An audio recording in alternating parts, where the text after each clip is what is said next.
The hum is softer now, not mechanical, not familiar, but something else entirely.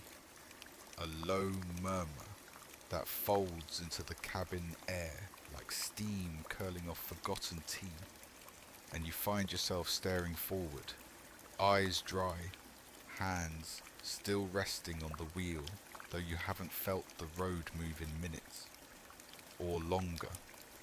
The horizon ahead, it is washed in a colourless fog that doesn't shift, doesn't drift, doesn't even breathe. It simply waits, still and silent, like a thought held too long behind the teeth. You try to remember the last thing you passed, a sign, a car, a tree with a broken limb. But all that comes to mind is the glow of the dashboard, those faint red numbers, pulsing like an artificial heart, ticking off a time that doesn't change. 3:33 a.m. Still, always. You blink once, just once, and in that space between, the entire sky seems to dim slightly, as if someone had reached up and smeared the stars with the back of a trembling hand. There were stars earlier, weren't there? A moon, at least. But now, above the windshield, only dark. Not deep, not full, just blank. The kind of dark that doesn't make room for questions. You reach for the radio knob, unsure if you're hoping for sound or silence. But before your fingers can turn it, a whisper, no voice, just the suggestion of one. Breath pushed through static.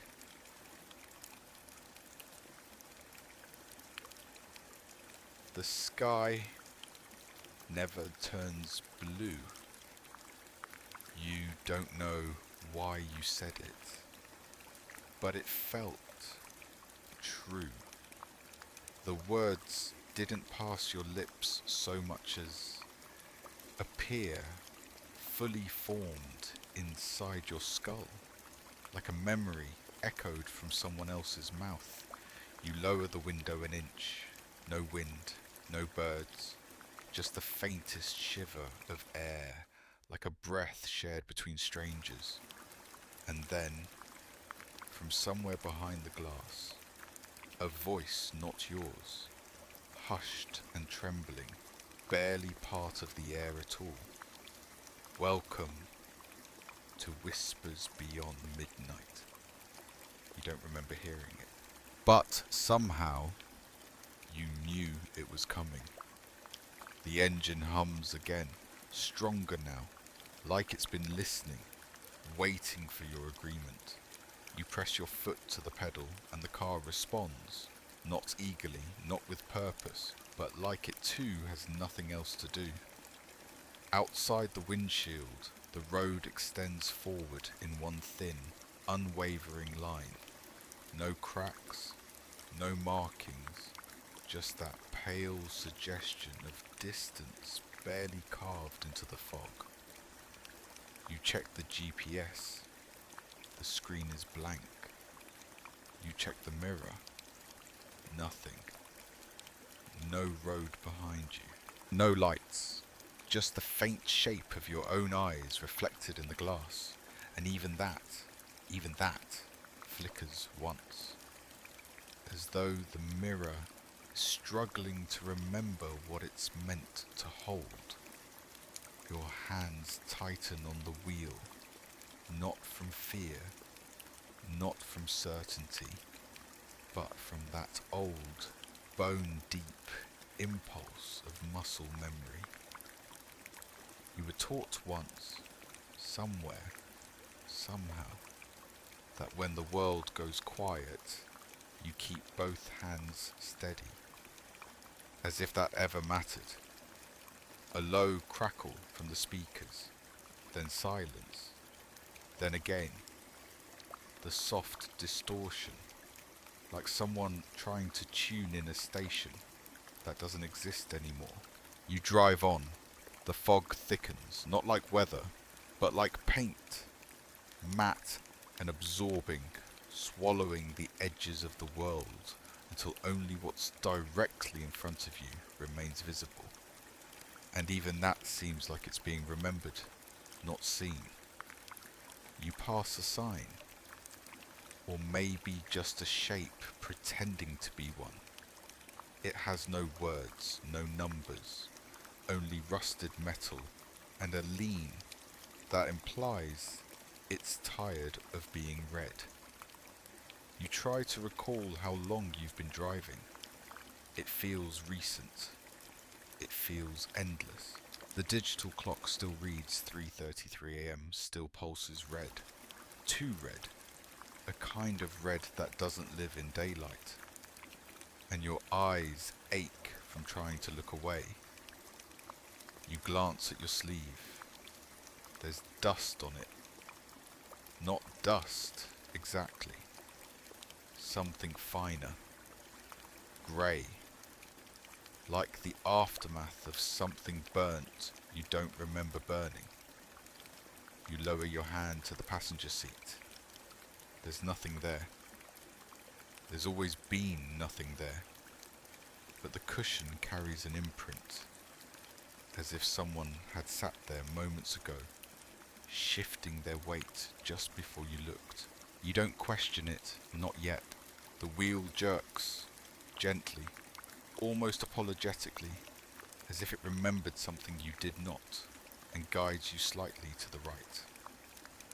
Ahead, a curve appears, soft, unmarked, unnecessary, and your headlights sweep across the turn as if drawing it into being.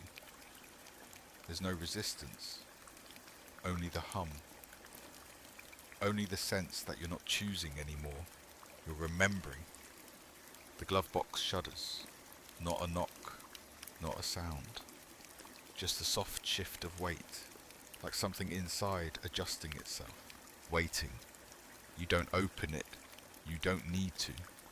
You already know what's in there, or what used to be, or what will be, once you're ready to find it. Your breath fogs again, despite the lack of cold. You exhale longer this time, slower, because you want to hear it. That moment when your breath is the only sound left in the world. And for a few precious seconds, it is. The signal returns, faint and low, not with sound, but with the feeling of sound, a pressure just behind your teeth, like the echo of someone humming beneath a pillow, and it draws you back to yourself, to the hum of the road that no longer vibrates, no longer sings, just floats beneath you like memory suspended in air. You don't remember when the lines on the pavement disappeared. You only notice now that they haven't been there for a while. Not dashed, not solid, not even imagined. You glance down at the fuel gauge, still full, still pulsing red, still wrong. A heartbeat where numbers should be.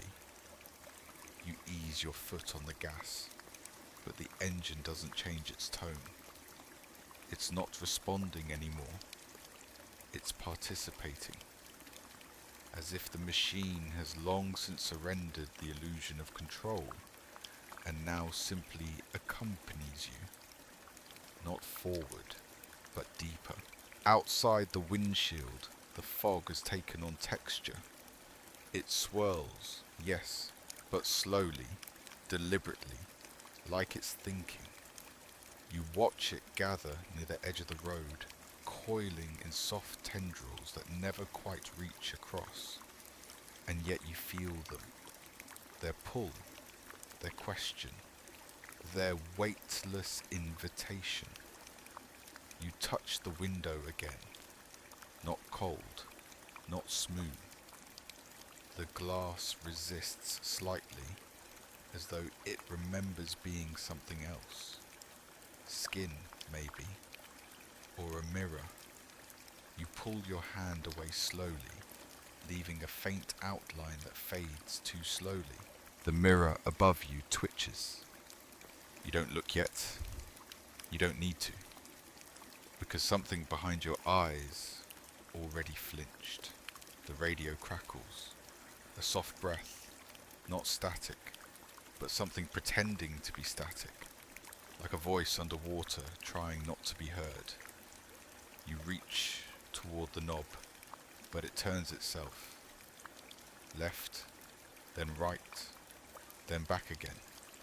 The volume doesn't change, only the feeling does. You're not alone. You never were. You pass a sign.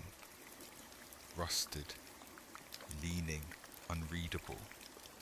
And this time you do see the number. You blink. You saw that one already. You saw it before the last curve. Before the last time you whispered that the sky wouldn't turn blue. But this one is different. It's warmer. You don't know how you know that.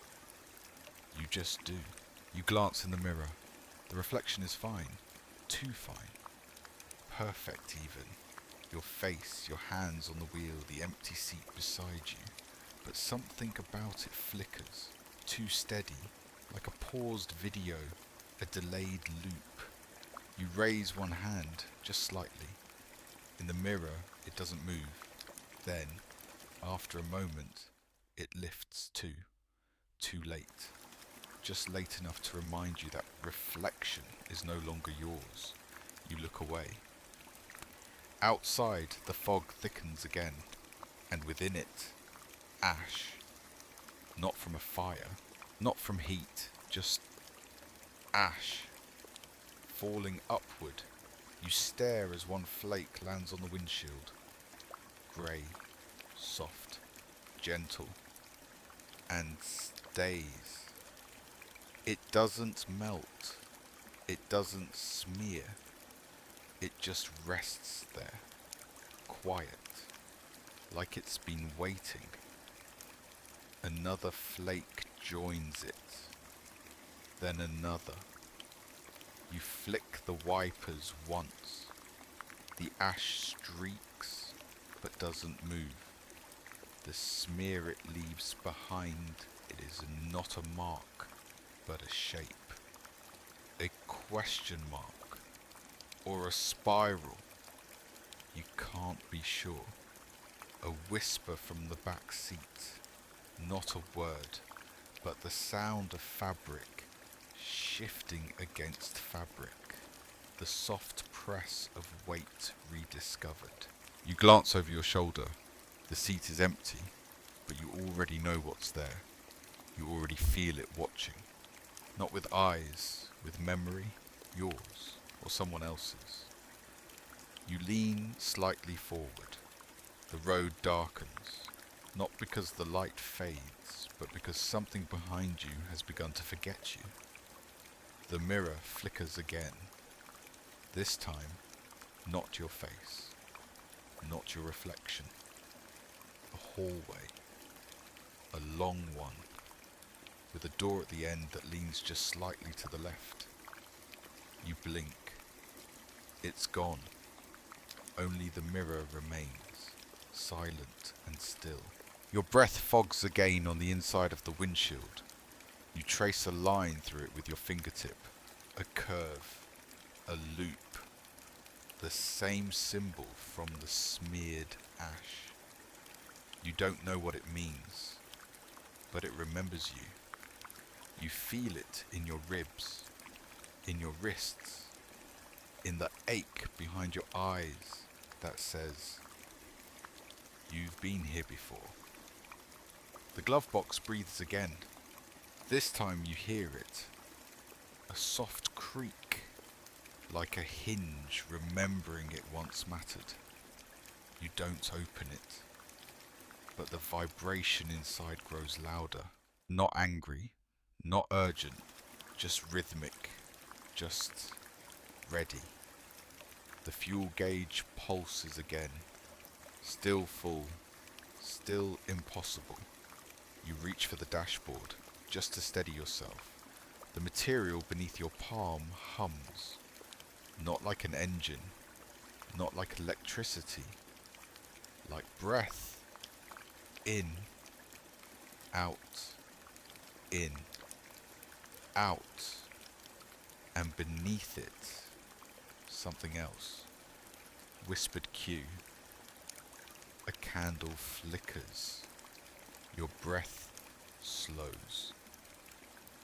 You inhale. Hold it. Exhale slower than you meant to, because suddenly you don't want to disturb whatever is listening. You glance at the side mirror. It's gone. Not broken. Just gone. The frame remains, but the glass is black. Not reflective. Not shadowed. Black. Like someone painted the surface to keep you from seeing what's behind. You lean back. The hum grows distant again. The ash falls slower now, but it still falls. Without fire, without wind, without meaning, until you give it one. The headlights flicker once. A shape moves ahead. Not across the road, alongside it, pacing you, but never turning its head. You passed this exit already. You're certain of it. Not just the curve of the road, or the way the gravel shifted beneath the tires, as if unsure whether to give way or guide you. Not just the rusted metal post, or the vine-covered shoulder that offered no real path, but something deeper, quieter, folded into the air itself. A kind of recognition that doesn't come from memory, but from ache. You ease your foot on the pedal and the car responds with a low purr. Too smooth, too practiced. And you realise it didn't slow down because of you. It did so because the road expected it. To your right, the fog parts just enough to reveal the shape again. The sign. Not new, not changed. Just present. Like a story told twice in the same breath. A rusted plate bolted to leaning wood. The word exit barely clinging to the surface. The number below, etched, not printed. 9. That's all. No arrow, no town name, no promise. You glance toward the GPS. Black screen, no signal, but something flickers behind the plastic. Not light, not map. Something soft, like a face watching from beneath glass. You stare, and for a moment, it stares back, your own reflection. But it's not synced. You raise your hand slightly. The image lags, then follows. You don't look again. Instead, you notice the turn, narrow, choked by weeds and moss, barely a road at all. And somehow your blinker is already on, clicking softly in time with a heartbeat that isn't yours. Left, left, left. The sound isn't mechanical. It's too deep, too wet, like the tick of something living beneath the frame. You don't remember signalling, but the car turns anyway.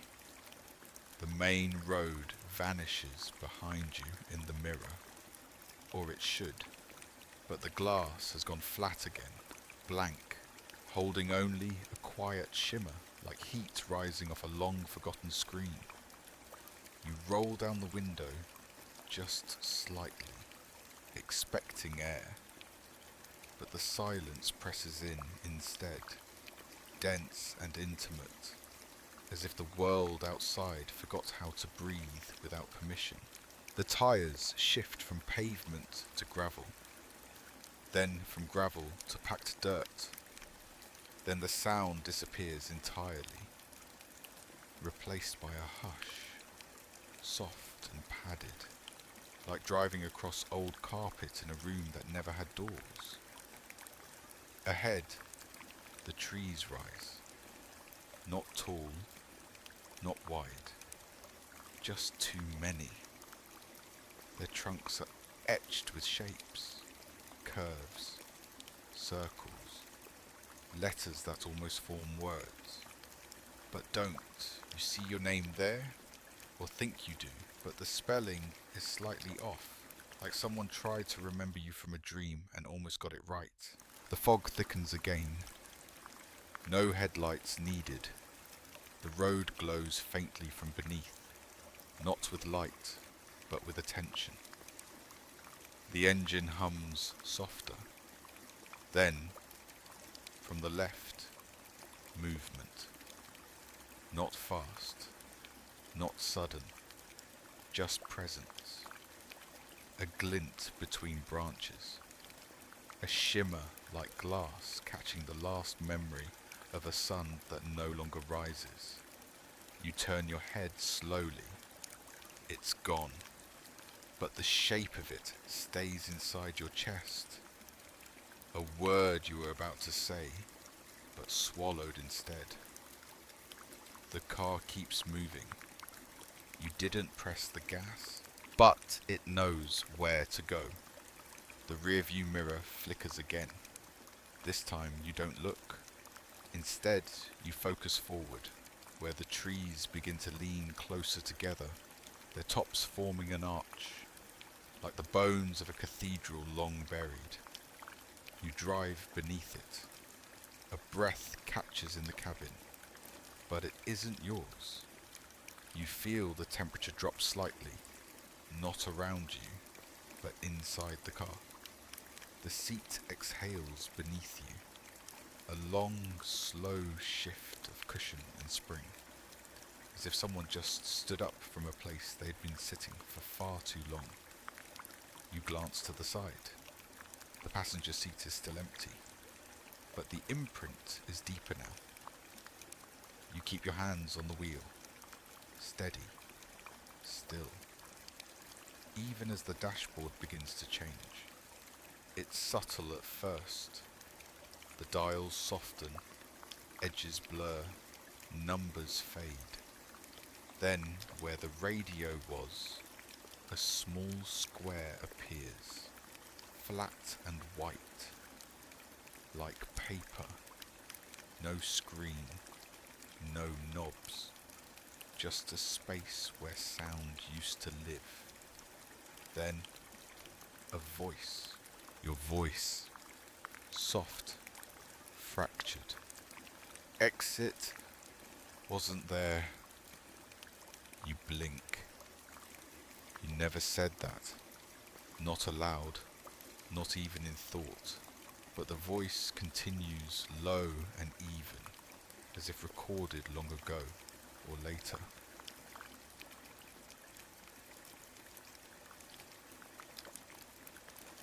I didn't turn. I was already off the road. The sound fades, not into silence, into breath, a long exhale, like wind through cloth. You lean forward. The air inside the car smells different now. Bleach and rust, old paper, the scent of basements, the scent of memory. And outside, just visible through the edge of the windshield, another sign. Bent, cracked, but unmistakable. Exit 9. Again, scratched into the post with the same uneven hand, not painted, not meant to be seen, just marked. A warning, or a reminder, or a loop. Whispered cue. A bell rings again, softer this time, and there it is, the soft chime above the windshield, gentle, hollow, like metal kissed by air too cold to carry echo. You close your eyes. The car continues forward. The road narrows into something smaller, not less real, just less remembered. And somewhere behind you, in the mirror, you refuse to check. The first version of this moment fades, but it leaves its shape behind, so this one can fit inside it. The static flutters again, not through the speakers, not through the engine, through the mirror. A soft tremor in the glass, like breath across still water, and for the first time you realize it's not reflecting you, not entirely, not anymore. It's delayed, just slightly, like a tape loop stuttering on a damaged reel, or like memory trying too hard to remember itself. You keep your hands on the wheel, but your left wrist twitches involuntarily. Just a tremor, barely there. And in the mirror, the reflection copies it. Too late. A beat off. A hesitation you didn't intend but can't undo.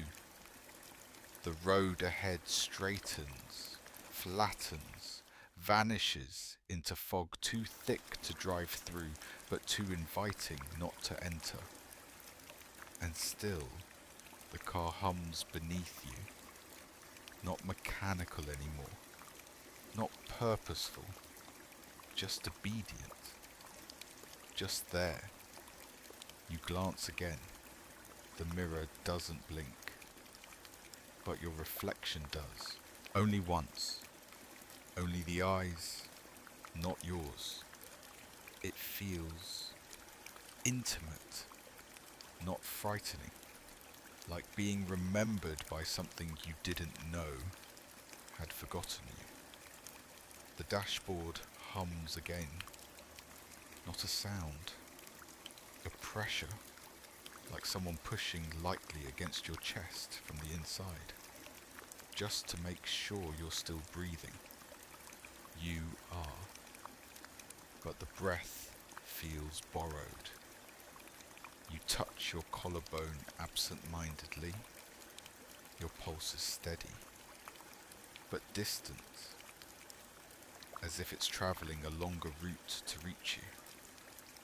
Outside, the trees grow thinner, taller, leaning farther away now.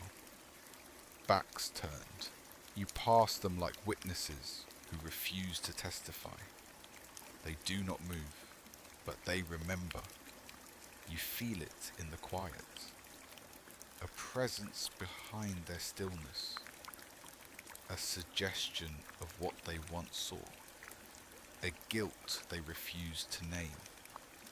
The road begins to curve, not sharply, but wrongly. The geometry is off. The car turns, but your body doesn't feel the shift. It feels like gliding, or slipping into a sentence without punctuation. You glance to the passenger seat. A shape, not sudden, not there before, but familiar. A coat, your coat, folded, old. You haven't seen it in years. It disappeared in a move, or a fire, or a moment you weren't supposed to remember. You don't touch it. You don't ask how it got here. You just know it belongs. You glance up. The mirror has fogged, not evenly, just a soft circle in the middle, as though someone leaned forward and exhaled slowly against the glass. A symbol appears within it, drawn by nothing, written by no one, but perfectly centered, a spiral, same as before, same as the smeared ash, same as the line your finger traced in the fog. You blink, it's gone. The glass clears, but your reflection lags again, and this time, when your eyes move, the ones in the mirror do not. Whispered Q. You almost forget this isn't a memory. And you do forget. For a moment, long enough that the car changes lanes without you noticing. But there is no lane, no markings, just a soft edge on the shoulder that glows faintly now, as if backlit by something beneath the earth. Not light, but attention. Your foot brushes the brake, and the pedal stiffens beneath you, resisting not out of danger, but ritual. The car doesn't want to stop. It wants you to see something, to witness it, to notice, to remember. Up ahead, a figure appears, distant, motionless, standing where the road bends again, just before the fog closes around it. You slow, not with fear, but with curiosity, or maybe familiarity. You've seen that shape before, but not here, not in this lifetime. The figure doesn't move, but the air around it does, pulsing slightly, as though it were breathing on behalf of the world. You pass, close enough to see the edge of a face, or what used to be one. The shape of it is wrong, not grotesque, not broken, just rearranged, like it was made from a description instead of a memory. The mirror flickers again. You look up, nothing there, only your own eyes, too wide, too tired, too late. You exhale slowly. The spiral is back, this time etched in the dust on the inside of the windshield. You didn't see it appear, but you see where it ends, pointing just barely toward the glove box. You hesitate, then reach for it. Your hand pauses just before the latch. You don't open it, not because of fear, because of certainty. You already know what's inside. A map, not yours, but written in your hand. You close your fingers around the latch anyway. The metal is warm. It clicks softly, opens half an inch, stops. You feel breath against your wrist. Not wind, not air, just breath. And then nothing. You close the glove box, gently, carefully, respectfully, because something inside is still breathing. The road stretches ahead, the headlights dim, not from weakness, but reverence. The forest doesn't end, it simply turns away, like the mirror did, like your reflection will, like everything else eventually does. The signal hums beneath the floor now, not a sound you hear, but one you feel in the hollows of your ribs, in the soft space behind your knees, in the nerves just under the skin of your fingers, where sensation trembles like memory trying not to be touched. The road ahead stretches thinner, the fog pressing in like fabric that's too heavy to fold, too close to lift, and the trees alongside you have stopped reaching. They stand now, with backs turned, like mourners who cannot bear to witness what comes next. You do not press the gas. The car moves anyway. The seat beneath you exhales again, not the sound of springs or foam, but a sigh, long and soft, like recognition. You glance down. The fabric creases in a way you don't remember, deeper, more defined, as though someone had just stood up a second before you sat down. You reach towards the glove box again, not to open it, not even to touch, just to feel it. And it breathes, only once. A low pulse of warmth against your knuckles, not mechanical, not deliberate, like breath trapped in cloth, or something deeper than lungs learning to move on its own. You pull your hand back, slowly, respectfully. The road curves again, but this time it doesn't feel like a turn. It feels like folding. The edges of your vision crumple slightly, and for a moment you wonder if the world outside the windshield is still made of anything solid. The trees don't move, but the shadows beneath them lengthen. Not outward, not with the angle of light, but inward, drawing toward the base of their trunks, like roots retreating underground. You pass another mailbox, leaning forward, flag raised halfway. The same one. Again. The number has faded completely now. Nothing remains but rust and shape, and the ache of déjà vu that doesn't quite belong to you. You tap the brakes gently. The car slows. Reluctantly. You glance at the dashboard. The odometer reads all zeros again. Even though you never reset it. Even though you haven't stopped. You know you haven't stopped. The mirror twitches above you. You glance up. No reflection. Only static. Grey. Moving. Not random. Not snow.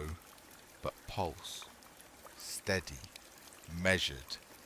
Like something watching through a signal that was never meant for you. You lean forward. The fog ahead curls like ribbon, and the headlights don't pierce it. They only illuminate its surface, as if light has stopped behaving the way it's supposed to. Shapes move within it, not figures, just hints, like memories drifting close to the surface of waking. The radio crackles, then a voice, yours. They were already inside. Static. Then silence.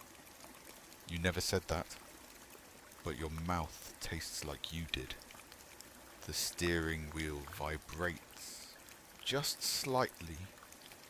Not a shudder, a heartbeat. You keep both hands still. The spiral appears again, drawn now in the dust along the dashboard's edge. Smaller this time, more precise. You trace it lightly with a fingertip. The dust clings to your skin, but the shape stays. You look to the passenger seat. The coat is gone. In its place, a suitcase.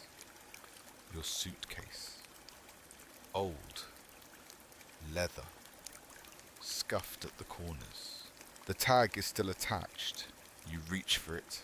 The latch is locked. No keyhole. just a twist mechanism, but when you try it, nothing moves. The suitcase doesn't resist. It waits, as if it knows you're not ready, as if it's protecting something you've forgotten how to carry. Whispered cue. The suitcase in the trunk is locked, but it's yours, isn't it? You blink. It's no longer in the seat. You didn't hear it move. You didn't see it vanish. But now it's behind you. You feel its weight, its shape in the trunk, its presence humming through the chassis like a name you only said once. You glance at the gas gauge, still full, still red, still pulsing, still wrong. The glove box shifts again.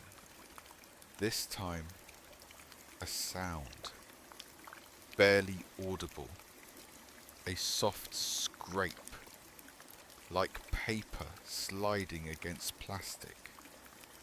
You open it, 1 inch, that's all. Inside, a page, folded. You don't unfold it. You already know what it says. You remember writing it, even if you never did. You close the compartment. The latch sighs shut, like a child pretending to sleep. The forest parts ahead, revealing something wider. A flat stretch. No trees, no signs. Just open road beneath a sky that still refuses to exist. You reach for the radio. The knob has melted, not physically, conceptually. It no longer turns. It only remembers having turned. Your fingers rest against it. The voice returns, not yours this time, not human. A whisper made of static. Not that exit. Not again. Then quiet. Then a chime. Soft, unseen, but familiar. You glance up. The mirror is gone. Only the space remains. Only the shape where it once hung. And yet you still feel it, watching. Not from behind. From beside you. The glove box breathes again. Once, then still. The static doesn't return this time. It simply arrives. Not with volume, not with urgency, but with the soft inevitability of ash falling in a breeze that never began. It seeps into the air between your thoughts, threading its way through the seams of your breath until it feels like you're inhaling memory. Not yours, not entirely, but something shaped like it. Something borrowed. The road straightens again. Too straight. Too long. You don't remember the last curve. You don't remember the last sign. But up ahead, you see it. Tire tracks. Pressed deep into the pale dust covering the road. Twin lines curving slightly to the left, then veering off toward the trees. You wouldn't have noticed them, except the headlights catch them at an angle that makes the dust shimmer. You ease forward, slowly, the hum of the engine receding into a hush. The tracks don't look fresh, but they don't look old either. They belong to now. They belong to someone. Maybe you. Except they don't match. You haven't turned, not recently, and these dip too far off the shoulder, arcing into a patch of brush that seems to recoil as you approach. You feel the wheel twitch beneath your hands. A nudge. A question. Not mechanical. Instinctual. As if the car remembers something your body has forgotten. You follow. Not fully. Just slightly. Just enough to let the tyres brush against the edges of the old path. It's not a road. Not anymore. If it ever was. But the tracks continue, winding between trees that now lean inward, like they're whispering to each other about what you've brought with you. You stop the car. The engine idles low, like it's holding its breath. You step out. The door creaks once, but softly, not in protest, but warning. The air is thicker here, not heavy, dense with suggestion. Like each molecule remembers a version of this moment you weren't supposed to live. Your boots touch the ground. No crunch, no gravel, just dust. Warm, too warm. Like the earth beneath you has held heat from a fire that never reached the surface. You kneel beside the tracks, press your palm into one. It fits. Perfectly. Too perfectly. The tread matches. But you've never driven this path. You're sure of it. You look up. The trail continues. Not far. Just around a bend you can't quite see, but your chest tightens anyway, not with fear, with anticipation, as if something important is waiting, not ahead, but within the knowing. You glance back at the car. The lights are still on, still casting that too warm glow, but the rearview mirror reflects nothing. Not even the seats, not even the windshield, just absence. You walk forward, following the tracks as they narrow, then split. Some loop back on themselves, some spiral inward, others vanish into thickets that don't rustle, even as you pass close enough to brush them with your sleeve.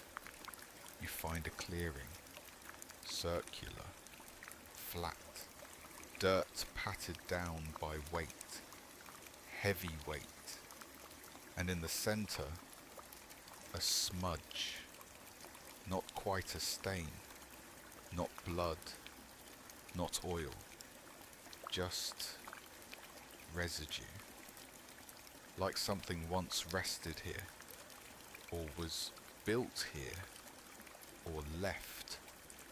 The tyre tracks stop at the edge. None of them enter the circle. Not fully. They end. Abruptly. As if the vehicles that made them had nowhere else to go. As if they vanished. You crouch again. Your fingers graze the ground. It hums. Not beneath your skin. Behind your teeth. Like a name half spoken in sleep, a low, rhythmic vibration, not mechanical, biological, like a heart, but slower, older. You stand, carefully, not from fear, from reverence. You return to the car, slowly. The trees watch. The dust accepts each step without complaint. The tracks follow you now. Not ahead, behind. New ones. Yours. You reach the door. It opens before your hand touches it. The seat is warm, too warm, like someone just left or returned. You sit. The engine resumes its hum, deeper now, more certain, as if it's glad you didn't look deeper, as if it's relieved you still don't understand. The mirror returns. You don't check it. You don't need to. You already know what it will show, or what it won't, whispered Q. You almost forget this isn't a memory. The headlights shift as the car turns back onto the road. The tracks disappear behind you, but not completely. You feel them, still, pressed into the pattern of your breath. The spiral glows faintly on the dashboard again. You place your hand over it. The hum quiets. The fog thickens ahead. You don't steer. The car remembers the way, even if you never took it, even if you weren't supposed to. The signal doesn't return. It lingers, thin and frayed, like a thread stretched too far across your thoughts. It hums just beneath language, brushing the corners of your awareness, like a whisper you almost remember from a room you never entered. The car moves with the hush of something remembering how to sleep. Tires gliding across a surface that isn't quite road anymore. Smoother than dust, softer than gravel, less real than memory. You don't look at the odometer. You already know what it says. Zeros, still, always. And outside, everything echoes it. The mile markers, the fog, the stillness of trees with backs turned to you. It's as if the world decided to let you pass only if you promised not to count. You reach for the radio again. It no longer has a dial, only a flat panel of brushed metal where memory used to speak. Your fingers hover there. Heat radiates from it, not warmth, but presence. And beneath that, beneath the soft glow of the dashboard lights and the shimmer of fog beyond the windshield, you see it again. The mailbox, leaning, tired, its red flag stuck at that in-between angle. Not up, not down, just lost in some unresolved gesture. You passed it, you know you did. You remember the curve of the rust, the smear across the numbers. You slow the car, roll the window down half an inch. Ash drifts in, not falling, hovering. A stillness too complete to be natural. The mailbox passes by again. You stare. Same shape, same angle, same absence of sound. You glance in the rearview mirror. Only static, only snow. But now it pulses, steady, like a breath, like a signal, like a memory trying to remember itself through fog.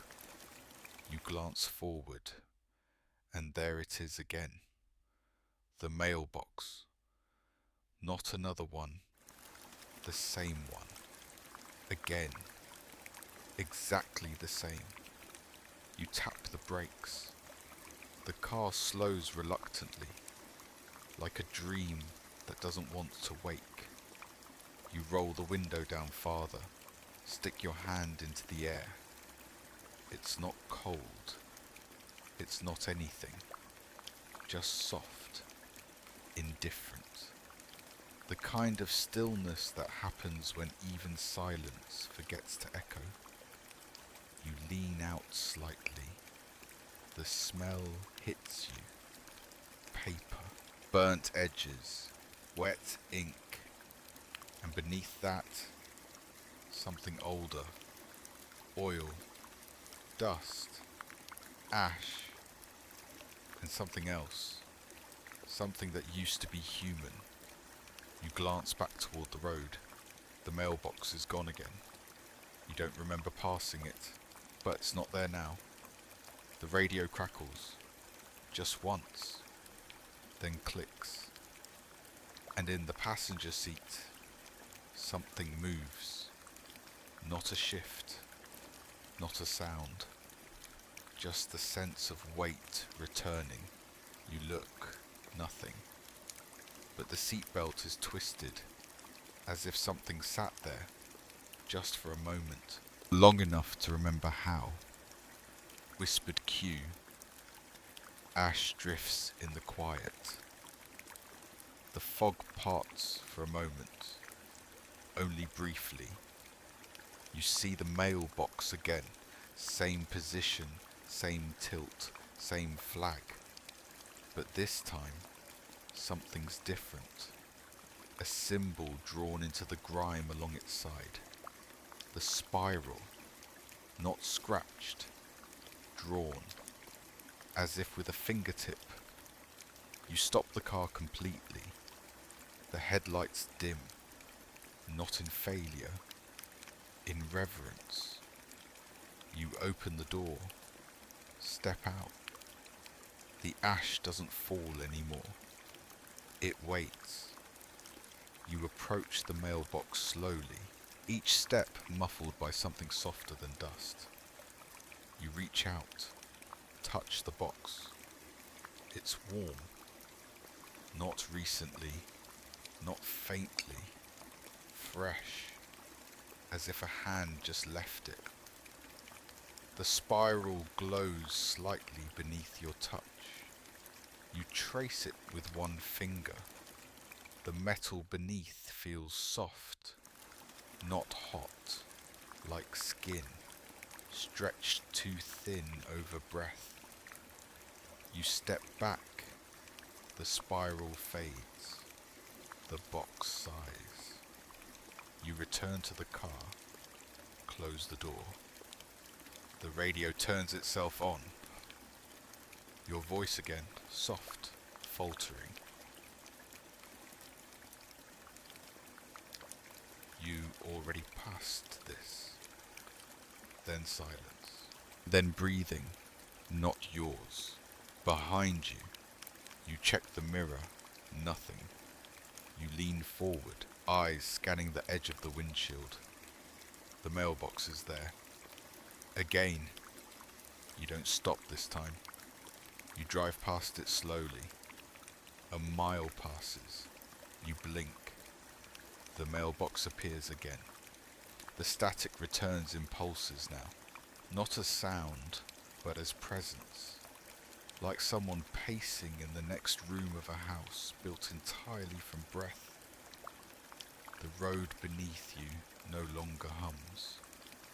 It exhales. Slowly. Deeply. With each curve, it feels like the world shifts to accommodate you. Not out of welcome, but obligation. Like a story trying to remember the shape of its ending before you arrive too soon. The rearview mirror shows nothing. Not your eyes, not the road. Just a soft grey pulse, like a lighthouse forgotten by time, rotating through a sea of ash that never stops falling. And then you feel it. The weight. Not imagined. Not suggested. A pressure in the trunk. Sudden. Familiar. Real. You don't remember packing anything. You didn't bring luggage. But it's there now. A heaviness behind your ribs and beneath your seat, pressing forward from the rear of the car, like something remembering how to be noticed. The radio clicks. You glance at it, Still blank, but not silent, behind the panel, breathing, too wet, too close, and underneath it, a single word, whispered so softly, it could have been part of the air itself. Yours. You look to the back seat. Nothing. Still. But your breath catches anyway, because that weight in the trunk, it knows your name. You slow the car. The road doesn't approve. The tyres whisper against the dust, but they do not protest. They adapt. They shift to accommodate the turn you didn't make, the stop you didn't choose. You step out. The door closes behind you. Not by motion, by choice. The ash falls gently, sideways now, like time is no longer aligned with gravity. You walk to the rear of the car. The trunk is closed, but the latch unlocked. You hesitate, not out of fear, out of obligation, because some things should only be opened by the person who sealed them. You press your palm to the metal. It's cold, colder than the night, colder than the road, colder than your breath. You open it. The lid rises slowly on its own. Inside, a suitcase, leather, familiar, yours, but older, not in years, in memory, like something carried too long, or returned too late. The tag is still there, your name, but smudged. A thumbprint across the letters. Yours, maybe. Someone else's, more likely. You reach for the handle. It twitches. Not movement, just tension. Like it was about to move first. You pause, then lift it. The case is heavier than it looks. You set it on the ground. Kneel. The latches are unlocked. Of course they are. You never lock what you hope to forget. You open it. Inside, a coat, folded neatly. Beneath it, a cassette tape. Old, worn, no label. Just a single word scratched faintly into the plastic. Return. You reach in, remove it. The moment you touch it, the fog thickens. Not around you, inside you. A dull throb behind your eyes. A sound without pitch. A memory without source. You set the suitcase aside. Pick up the tape. It hums. Not electronically, emotionally. Like it remembers you more than you remember it. You return to the car. The tape recorder waits in the passenger seat. It wasn't there before, but it's always been there. You insert the tape. It clicks, plays. Your voice, distant, tired. You were the last passenger. Then, static. Then, silence. The glove box breathes again. The mirror pulses softly. The tape plays on. A single word repeats, distorted and echoing beneath the noise. Forgotten. Forgotten. Forgotten. You lean back, close your eyes, just for a moment. You listen to yourself, to the road, to the space behind your seat where someone once sat long ago, waiting for you to remember. The car hums, the headlights flicker once, and the spiral appears again, drawn faintly into the condensation on the inside of the windshield. You trace it, it leads downward, the way all stories do. Whispered cue. The suitcase in the trunk is locked, but it's yours, isn't it? You don't answer, because the question was never for you. It was for the echo you left behind. And tonight, the road remembers. The spiral on the windshield lingers longer this time. You don't wipe it away. You don't breathe on it. You simply watch as it fades, not from time or warmth, but from disinterest. Like a memory tired of being remembered, retreating into fog it once called home. The car moves again, as if nothing happened, as if the suitcase was never opened, as if your name was never said aloud. But you remember it now. Not your name, the moment, the voice behind the glass. It didn't come from the tape. It came from somewhere else. Somewhere just outside the car. Just past the reach of the headlights, where the fog curls inward like a whisper returning home. You glance at the passenger window.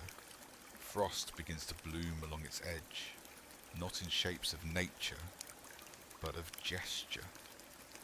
A handprint, not full, just fingers. 4, pressed gently against the glass, not with urgency, with longing.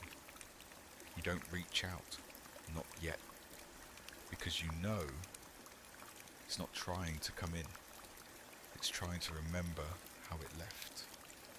The radio stirs again, low, a flutter, then a voice, not yours, not anymore.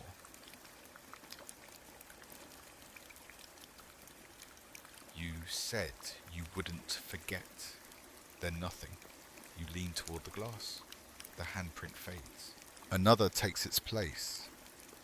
This time, mirrored, palm to palm, yours, but not yours.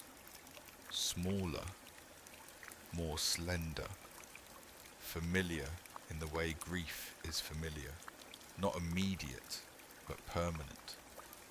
You close your eyes.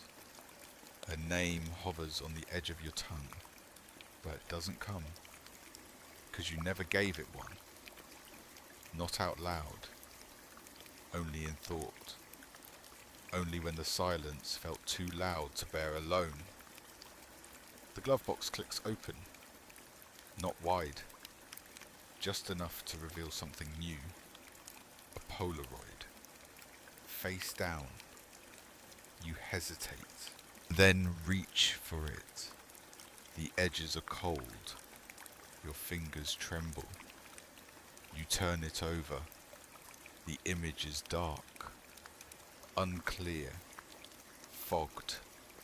But in the center, a silhouette. 2 figures, side by side.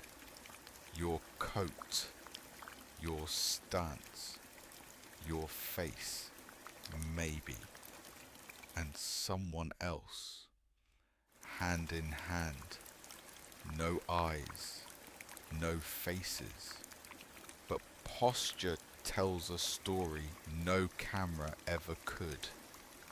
They were close, they were waiting, they were already leaving. You hold the photo against the windshield. The spiral returns, drawn in frost, matching the outline of the image perfectly. And you understand, This isn't memory, it's instruction. Whispered Q, you passed this exit already. The lights on the dashboard flicker. The car drifts slightly to the right. No shoulder, no edge. Just a soft invitation into mist that doesn't belong to the world anymore. You don't fight it. The tires glide. The road disappears. And the fog opens. Just enough to show a rest stop.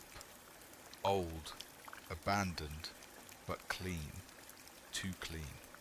Like it's been expecting you. You pull in. The engine idles lower now. Not tired. Calm. Like it knows you're not going far. Just inside. Just for a moment. The photo fades in your hand. Not burned. Not erased. Absorbed. By the spiral. By the frost. By you. You step out. The air smells different here. Dust, stone, paper, time. You walk toward the building. Lights flicker within. But there's no sound. Just stillness. The kind that follows an argument no one remembers starting. The door opens. No resistance. No creak. Inside, everything is too still, too placed, chairs unoccupied but not empty, walls unmarked but not blank, a mirror above the sink, cracked at the centre, just slightly. You approach, slowly, and there, in the mirror, your reflection again, but not mimicking, not responding, just watching, like it's been here the whole time, waiting for your body to catch up. You raise your hand. The reflection raises both, smiles, gently, sadly, and speaks without moving lips. You were the one who stayed. The smile in the mirror holds longer than it should. Not frozen, patient. And in that patience, you feel something unravel, not in the glass, not in the room, but inside you. As though the reflection remembers a version of you that kept promises you don't recall making. You lower your hand, slowly, but your reflection doesn't follow. It keeps both arms raised, palms open, like an offering or a plea. The crack in the centre of the mirror deepens, not jagged, deliberate, like something wants to be seen through it. You lean in, closer. The glass no longer shows the room behind you. Not the stalls, not the light, not the cracked tiles beneath your feet.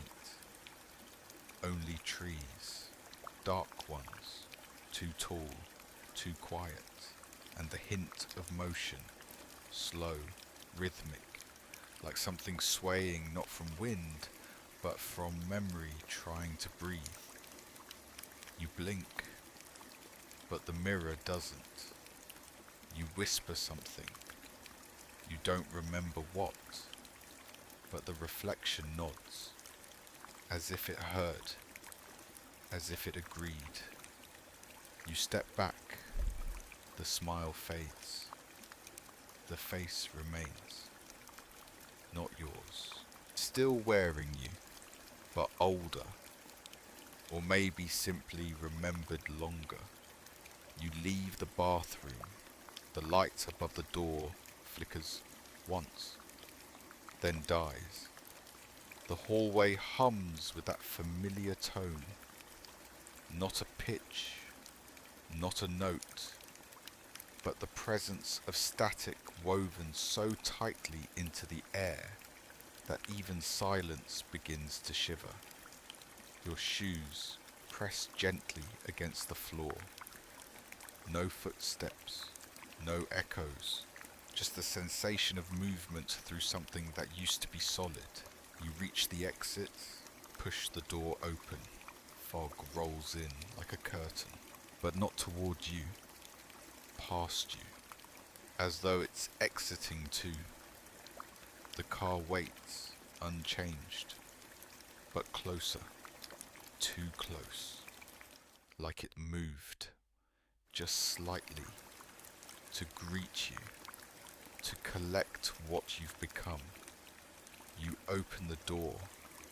The inside is dark now. The lights have gone. The dashboard no longer glows. The spiral is gone. Only dust remains. You slide into the seat, and for a moment, you're not alone. You don't turn your head. You don't breathe, because the shape beside you isn't solid. It isn't new. It's always been there, but only now is it beginning to settle. You grip the wheel. It's warmer than before. Alive, almost. Like a pulse beneath your fingertips. A rhythm waiting to be matched. You turn the key. There is no key. Only the gesture. And that's enough. The engine responds with a hum you didn't hear before. Not mechanical, but melodic. Like a lullaby you forgot your mother used to hum before sleep. The road appears again, without edges, without signs. Only the knowledge of direction and the ache of already knowing where it leads. You pull forward. The fog parts, but not in greeting, in habit. It's forgotten how to resist you. You glance at the mirror, not to check, just to remember.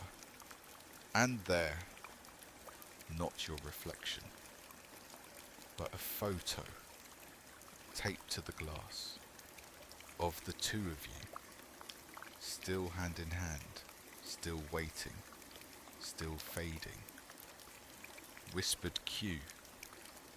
You pass this exit already. You nod, not in confusion, in agreement, because the exits never mattered, only the return. The radio hums again. A voice begins to form, not words, just breath, like the beginning of a story that hasn't learned its shape. You drive.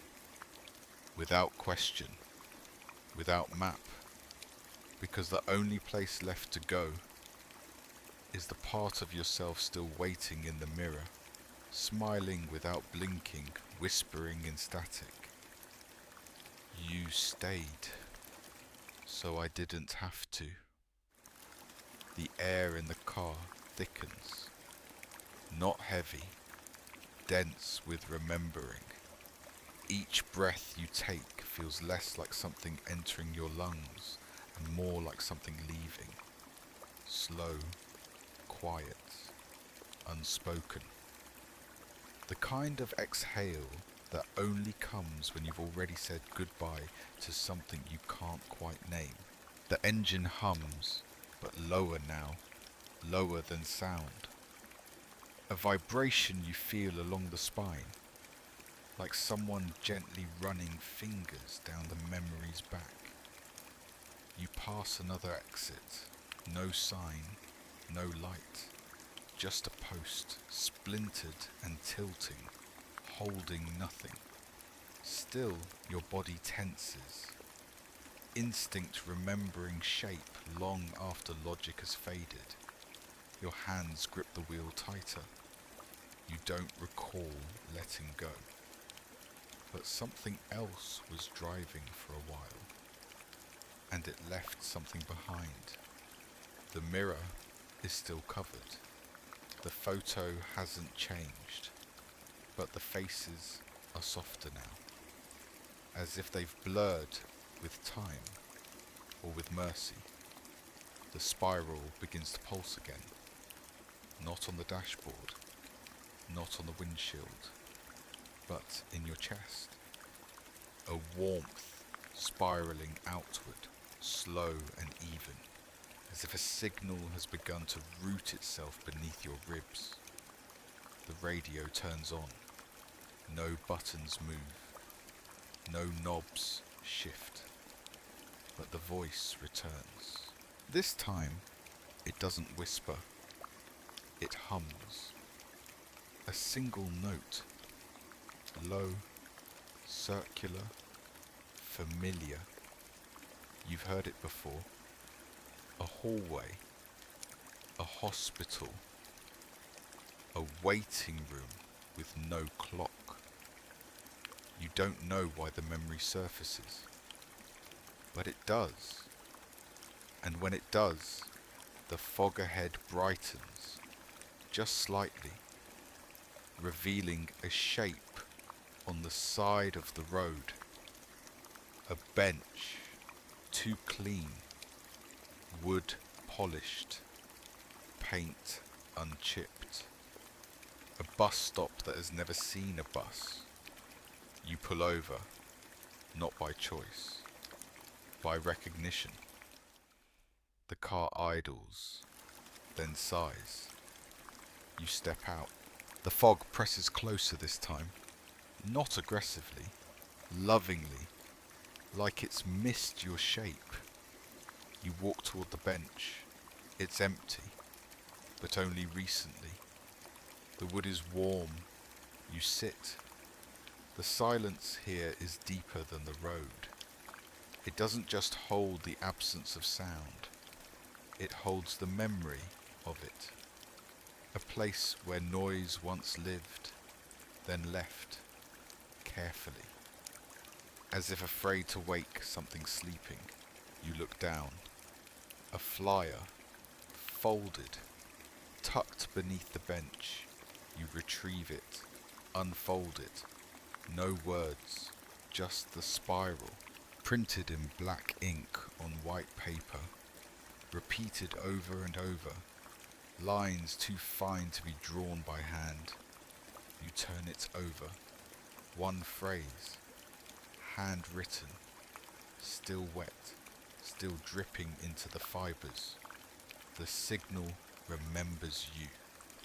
Your breath catches, then leaves, without return, and for a moment you feel it, the absence inside your chest, not emptiness, a vacancy, prepared, welcoming, like a room left waiting with the door half open.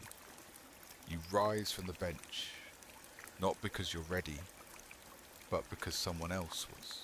The car door opens before you reach it. The seat breathes beneath you. You don't remember closing your eyes, but you open them now, and the world feels different. Not darker, not brighter, just tilted, as if gravity has remembered an old preference. The mirror is uncovered, but not reflecting, projecting. A hallway again, white tile, fluorescent lights flickering in rhythm with your pulse. You know this place, or something like it. But the moment you try to name it, the mirror fogs over. From the inside, whispered cue. It begins to rain, but the droplets fall upward. You glance at the windshield, and it's true. Rain touches the glass, then lifts, gently, floating like ash with purpose.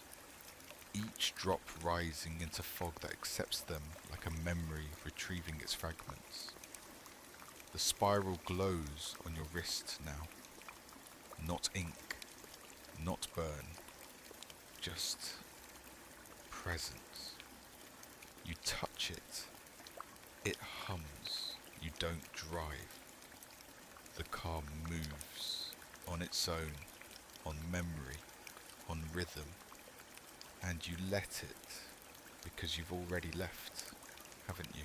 Your breath did before you. The car doesn't glide now. It drifts. Not like a vehicle, like a thought. A barely remembered sentence looping through silence. Unfinished.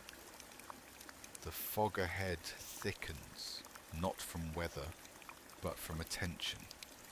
It leans closer, curling against the windows as though listening to your breath, or echoing it like it's been practicing for years. You say nothing. There's no one to speak to.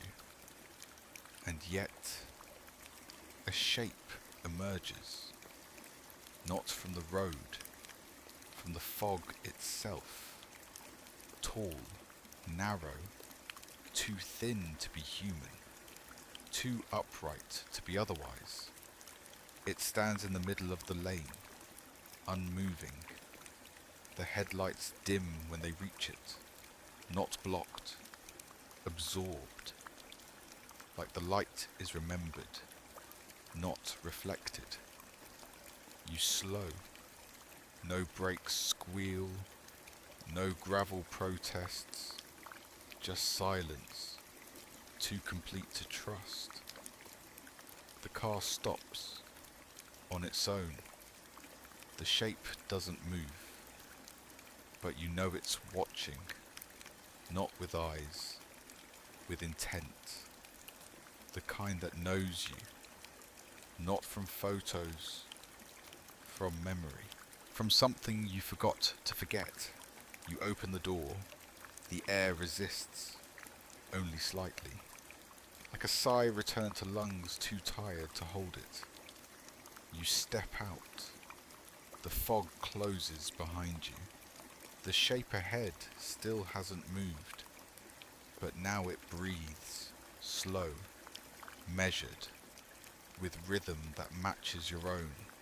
You approach, step by step. The ground is soft.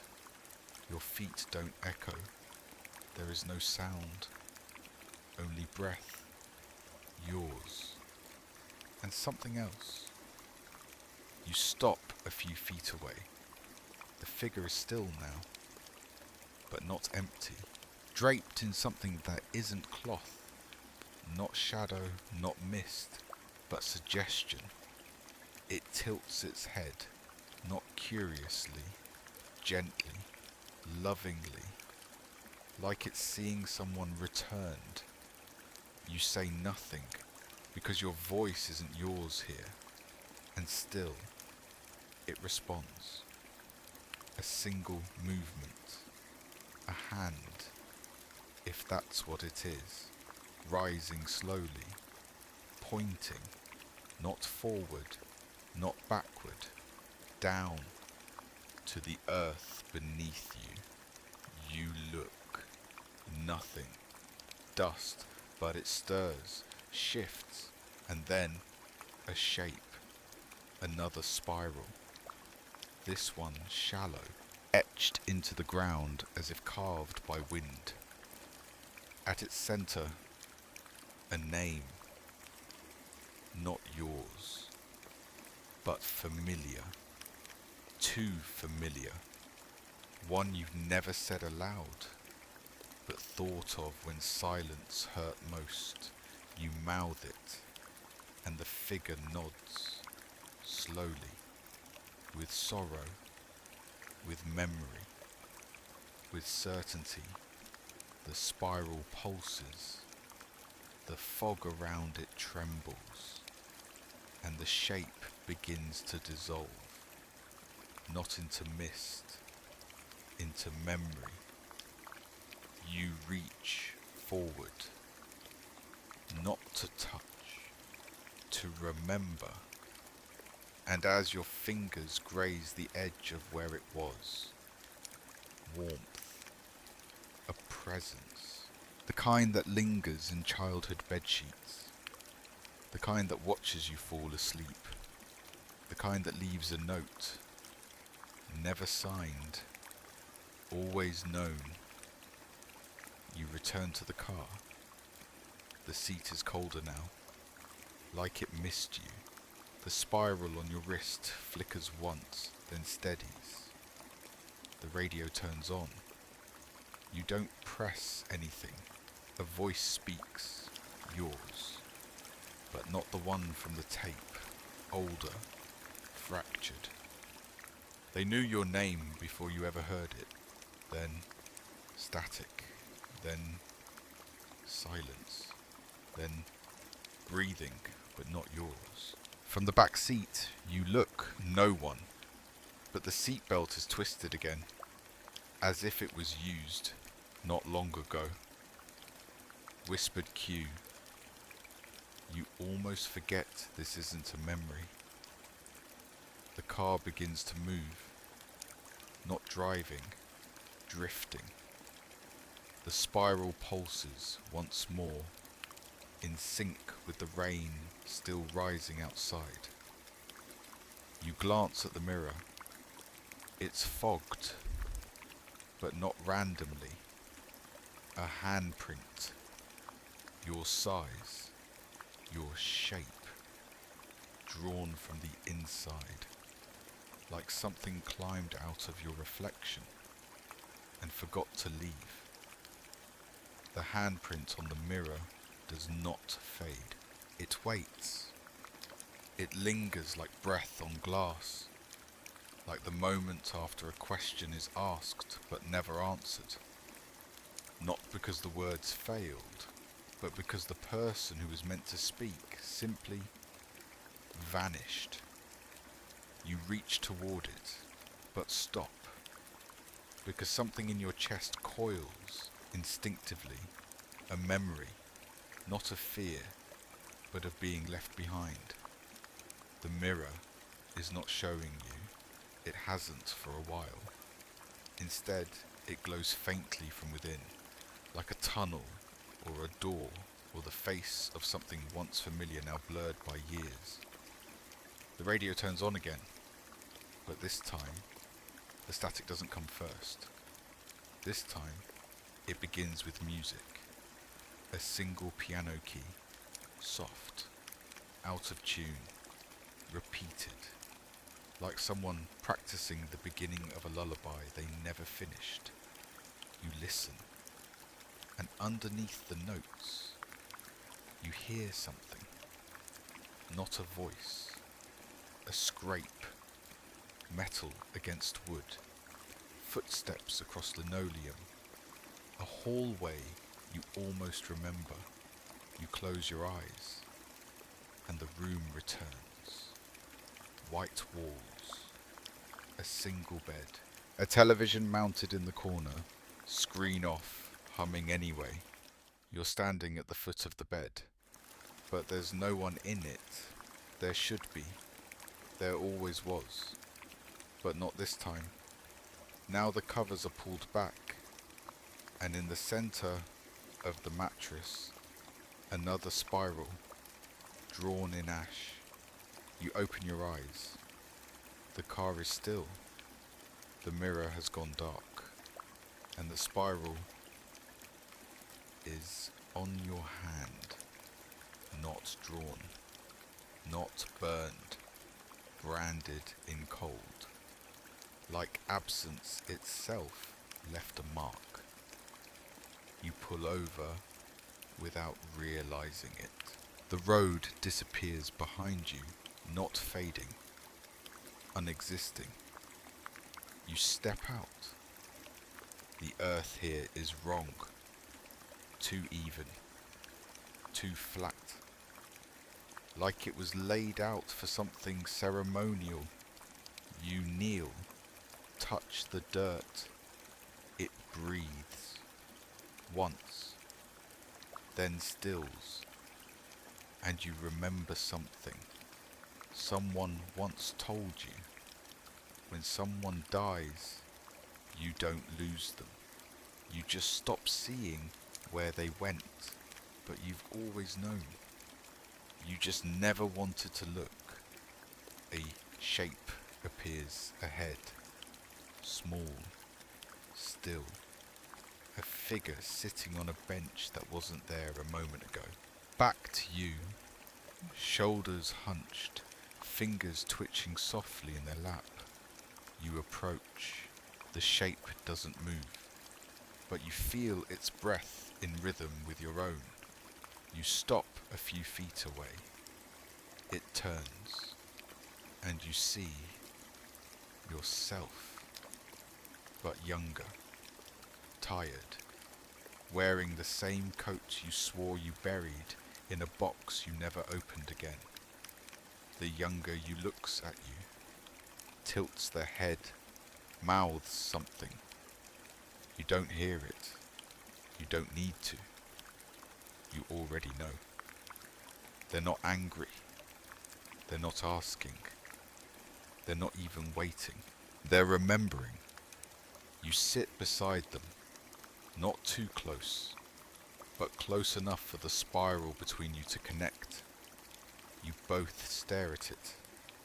It glows faintly in the dirt.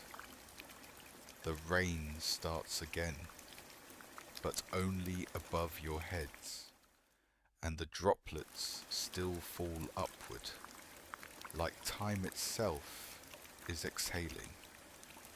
You whisper something this time, just one sentence, and the younger you closes their eyes, smiles, then fades, not vanishes, dissolves into fog, into the bench, into the space between then and now. You remain alone, but lighter, not in body, in burden. You return to the car. The key is already turned. The radio is off.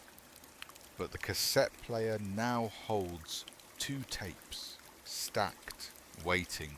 The second one bears a word. Listen. Whispered cue. The road doesn't end.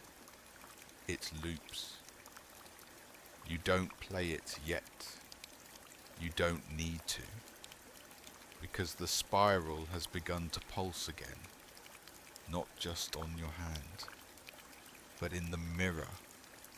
And you finally see it clearly. Not the road, not the reflection, but the absence it left behind when it decided you were ready to return. The road stretches again. Longer this time. Not forward, inward.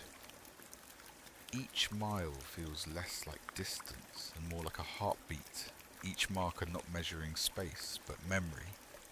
The fog no longer rolls, it waits, like something tired of chasing you, content now to watch as you catch up to yourself.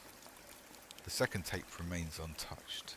You haven't pressed play, and yet the car hums with its presence.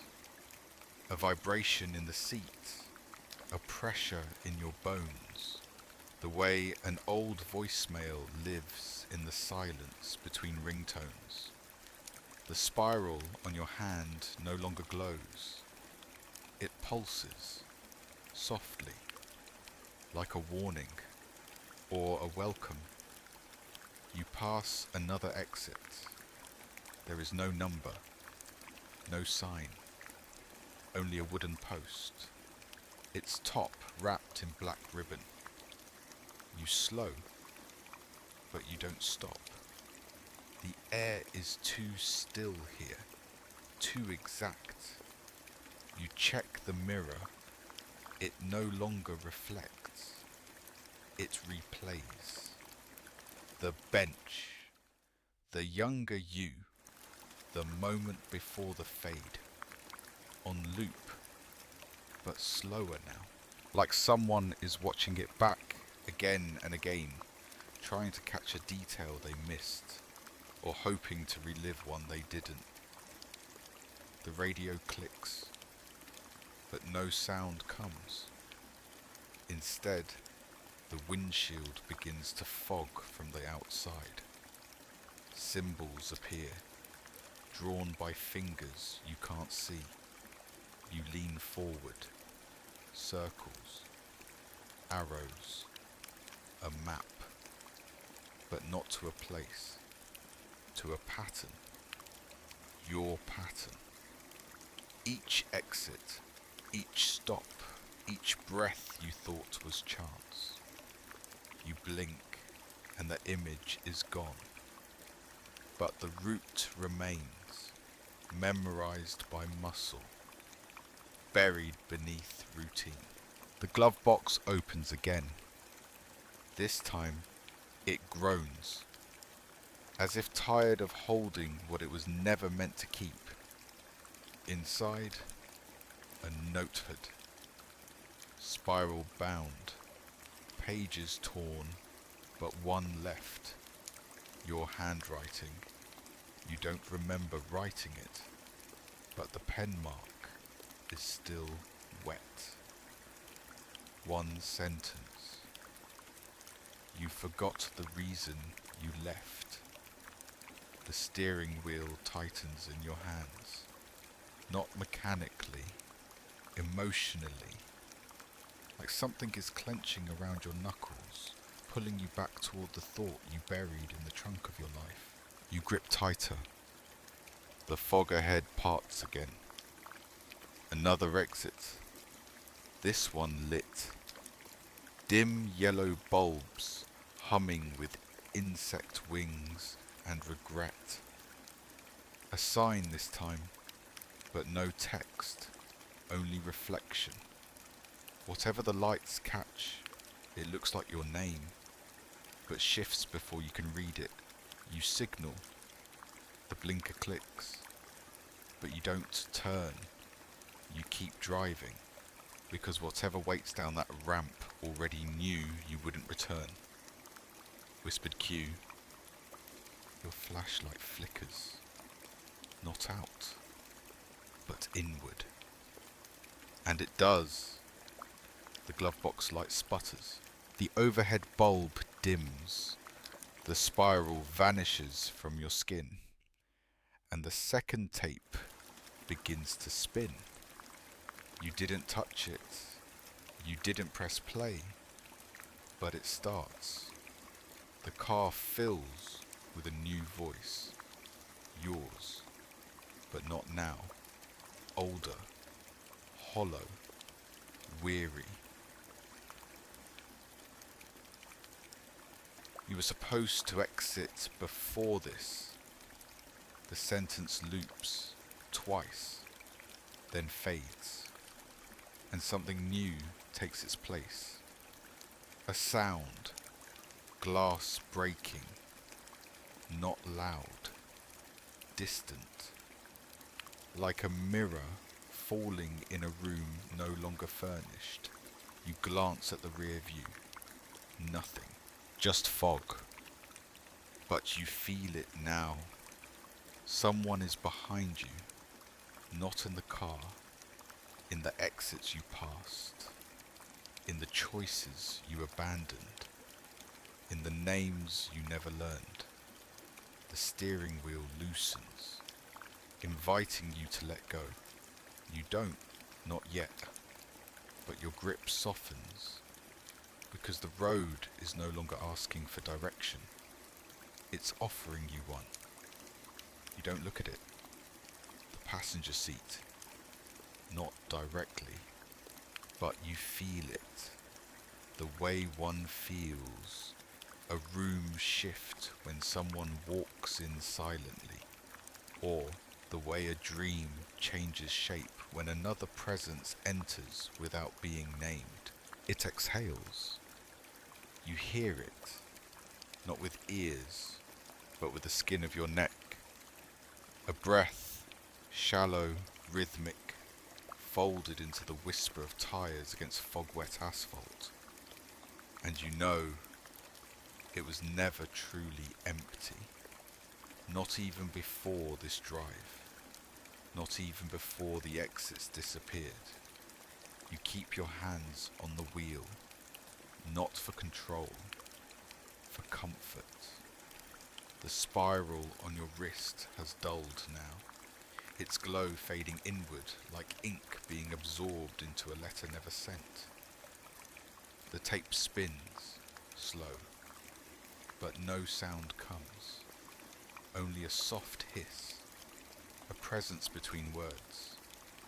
You glance sideways, finally, and there, the seat isn't just occupied, it's familiar. A coat, a gesture, hands folded gently in a lap you remember resting your head on once in silence, when words were too brittle to hold weight. The face is obscured, not blurred, turned away, watching the fog instead of you. The figure doesn't move, but the air around them does. Like warmth slowly waking up after a long winter. You don't speak, because you already did, long ago, in a hallway, or a hospital, or at the edge of a driveway lined with things you didn't say. The glove box clicks open once more, this time nothing inside, only the sound of its opening and staying open. An invitation, maybe, or a reminder, whispered cue. It's 3:33 again, but your voice isn't. You glance at the clock, and it is. Of course it is. You don't question it now. You never should have. You drive, not because you're trying to get anywhere, but because the motion keeps the moment from collapsing. The fog curls tighter now, not threatening, cradling, as if you're being held by the memory of someone who used to hold you. The figure beside you shifts, just slightly, and from the corner of your eye you see it, the corner of a smile, not joy, recognition. The radio hisses again, then clears. A child's voice, soft, barely a whisper. You left me in the rain. You don't cry. Not because you aren't broken, because the tears already came. Long before tonight, long before this road.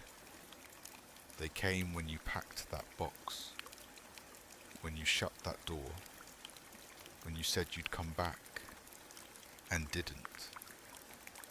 You reached toward the console, not to rewind, to pause, but there is no button, only the spiral, etched into the plastic, glowing again. You touch it, and the voice returns, this time older, yours. But I never left the seat. You lower your hand, close your eyes for half a second, and when you open them, the road ahead is gone. Not vanished, covered by fog so dense it becomes shape, form, like a curtain not pulled aside but dropped, heavy and final. The car stops, not with brakes, with decision. The passenger door opens. You don't move. The figure rises, steps into the mist. No words, no goodbye. Because this was it. This was the goodbye. You sit there, alone again, but not empty. The spiral fades from the console, but remains inside you, not burning, beating. The cassette stops, the clock resets to nothing, no numbers, no time, only silence, and one final echo from the radio. You were never supposed to exit alone. You don't remember getting out of the car. You don't remember deciding to walk around back. You only remember the feeling. A pressure behind the ribs, soft and persistent, like the echo of something long ignored finally pushing through. The taillights blink. Once. Twice. Then hold. The red glow casting twin wounds into the mist. You reach for the trunk. Your hand doesn't shake, but the air around your fingers feels wrong. Heavier, slower, like time thickens here. Like this part of the car remembers things the rest pretends not to. The latch clicks, but doesn't lift. You try again, still closed.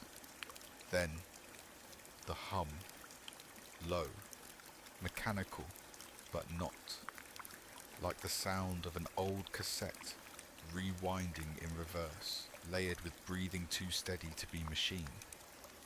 The spiral on your wrist pulses once, and the trunk opens on its own. No creak, no resistance, just stillness. Inside there is no luggage, no tools, no spare tire, only fabric, familiar, folded neatly, too neatly, like a uniform or a memory dressed for mourning. You lean closer.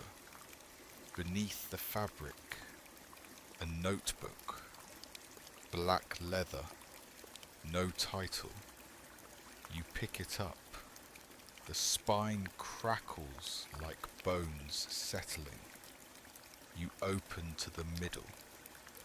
There are no written words, only indentations, pages pressed by handwriting that has long since faded, but whose pressure remains. You flip further, near the back, a drawing, childlike, crude spiral, drawn in thick lines, below it a single sentence. You said you'd take me with you. The air inside the trunk grows colder, not weather cold, absence cold, like something just left or returned. The fog presses in now, from every side, softly, insistently, as if trying to remind you it has always been here. Whispered Q. The suitcase in the trunk is locked, but it's yours, isn't it?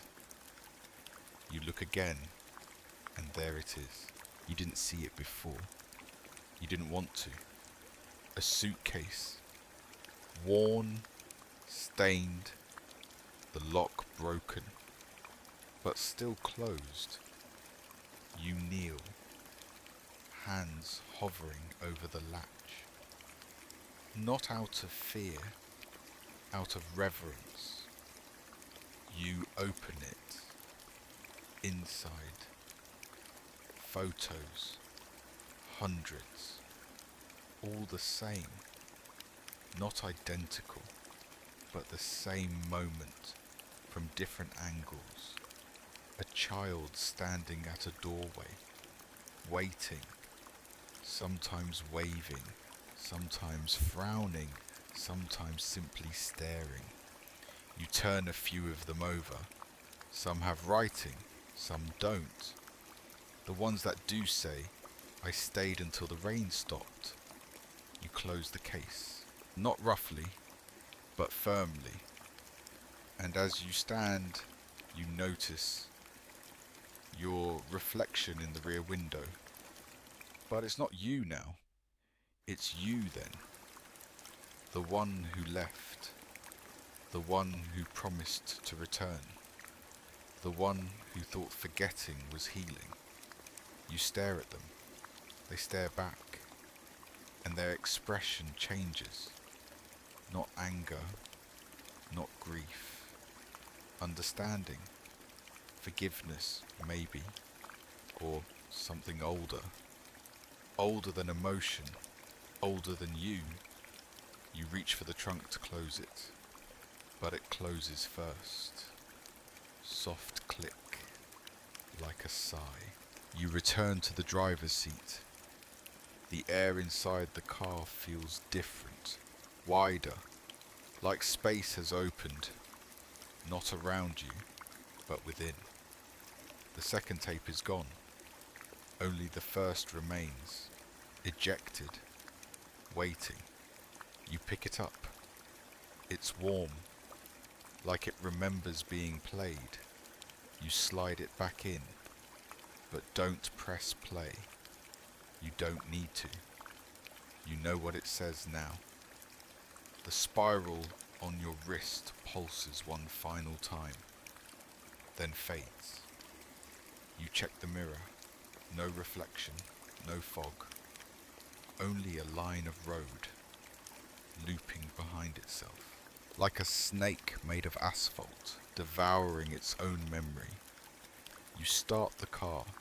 The headlights don't come on. They don't need to, because wherever you're going next, light won't help you find it. The wheels turn, but you feel no motion. The hum of the engine is too steady now, not mechanical, not natural, like the sound of someone humming a tune they can't forget, even though they've forgotten why they started humming at all. The road ahead looks the same, exactly the same, not just similar. Identical. You recognize the cracks, the way the mist coils around the left shoulder, the puddle that reflects nothing. Not sky, not car, not self. And you realize you passed this mile before. Not recently, not tonight, but before. Long before. You grip the steering wheel. The leather feels worn, but not from time. From memory, as if your hands have held this very moment again and again, trying to change it, trying to remember it differently, but always returning, always looping. The clock blinks, 3:33, again, whispered cue. The road doesn't end, it loops. You say it aloud this time. Not as a question, as a truth. The sky hasn't changed since you left. If you left, you begin to count the seconds between mile markers. But the numbers don't hold. They slip, melt, like ice on fingertips, like names of people you used to love, but can no longer picture. You slow down. Something tells you this is the only way forward. To stop moving. The car drifts to the shoulder. You kill the engine, but the radio remains on. Soft static. Then, footsteps. Gravel. Slow. Measured. From outside. You check the mirror. Nothing. You listen. Still there.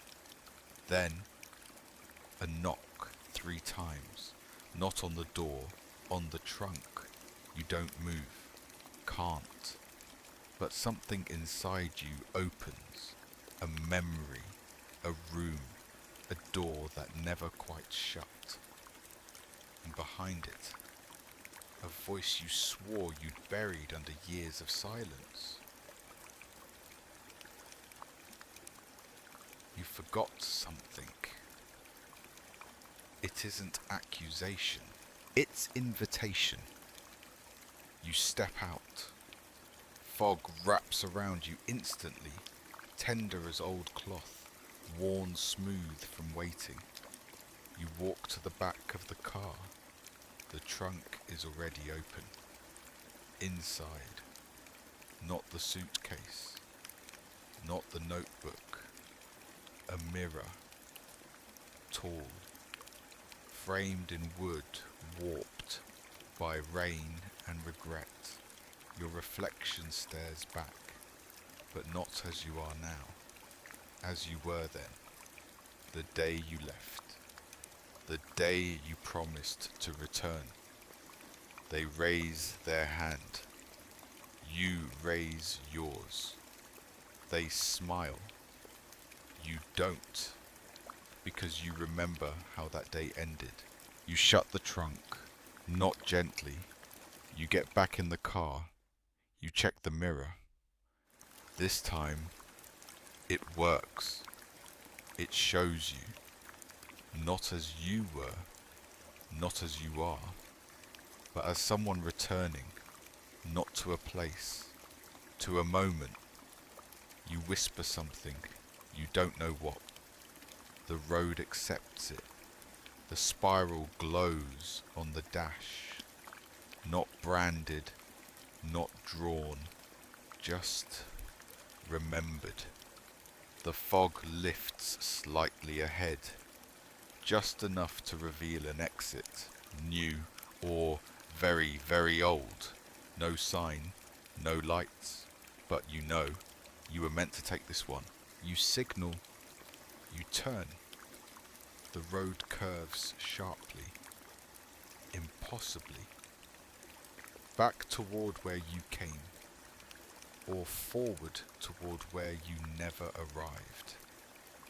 And for the first time tonight, the car feels weightless, not floating, released, from the loop, from the forgetting, from the silence that held its breath every time you tried to remember. You merge with the curve, the fog follows, and the rear view mirror begins to fade. As it should, the curve doesn't end, it spirals, not outward, inward. You don't turn the wheel anymore.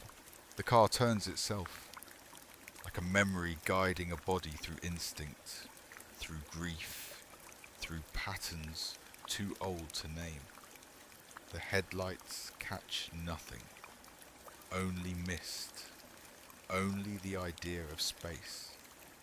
But you keep going, because the moment you stop, you know the spiral will close, and you'll be trapped in the silence between who you were and who you promised to become. A low hum begins. At first you think it's the engine, then the radio, but no, it's underneath everything. A frequency too old for machines, too human to be mechanical. A lullaby, fragmented, the kind whispered behind doors at bedtime, long after the lights are off, when the monsters are quiet but listening. You open the window. The air smells like static, not burned, remembered, and the sound gets louder. It isn't music, it's someone humming, soft, wrong, each note slightly too slow, as though remembering the melody backwards. Whispered cue. You passed this exit already.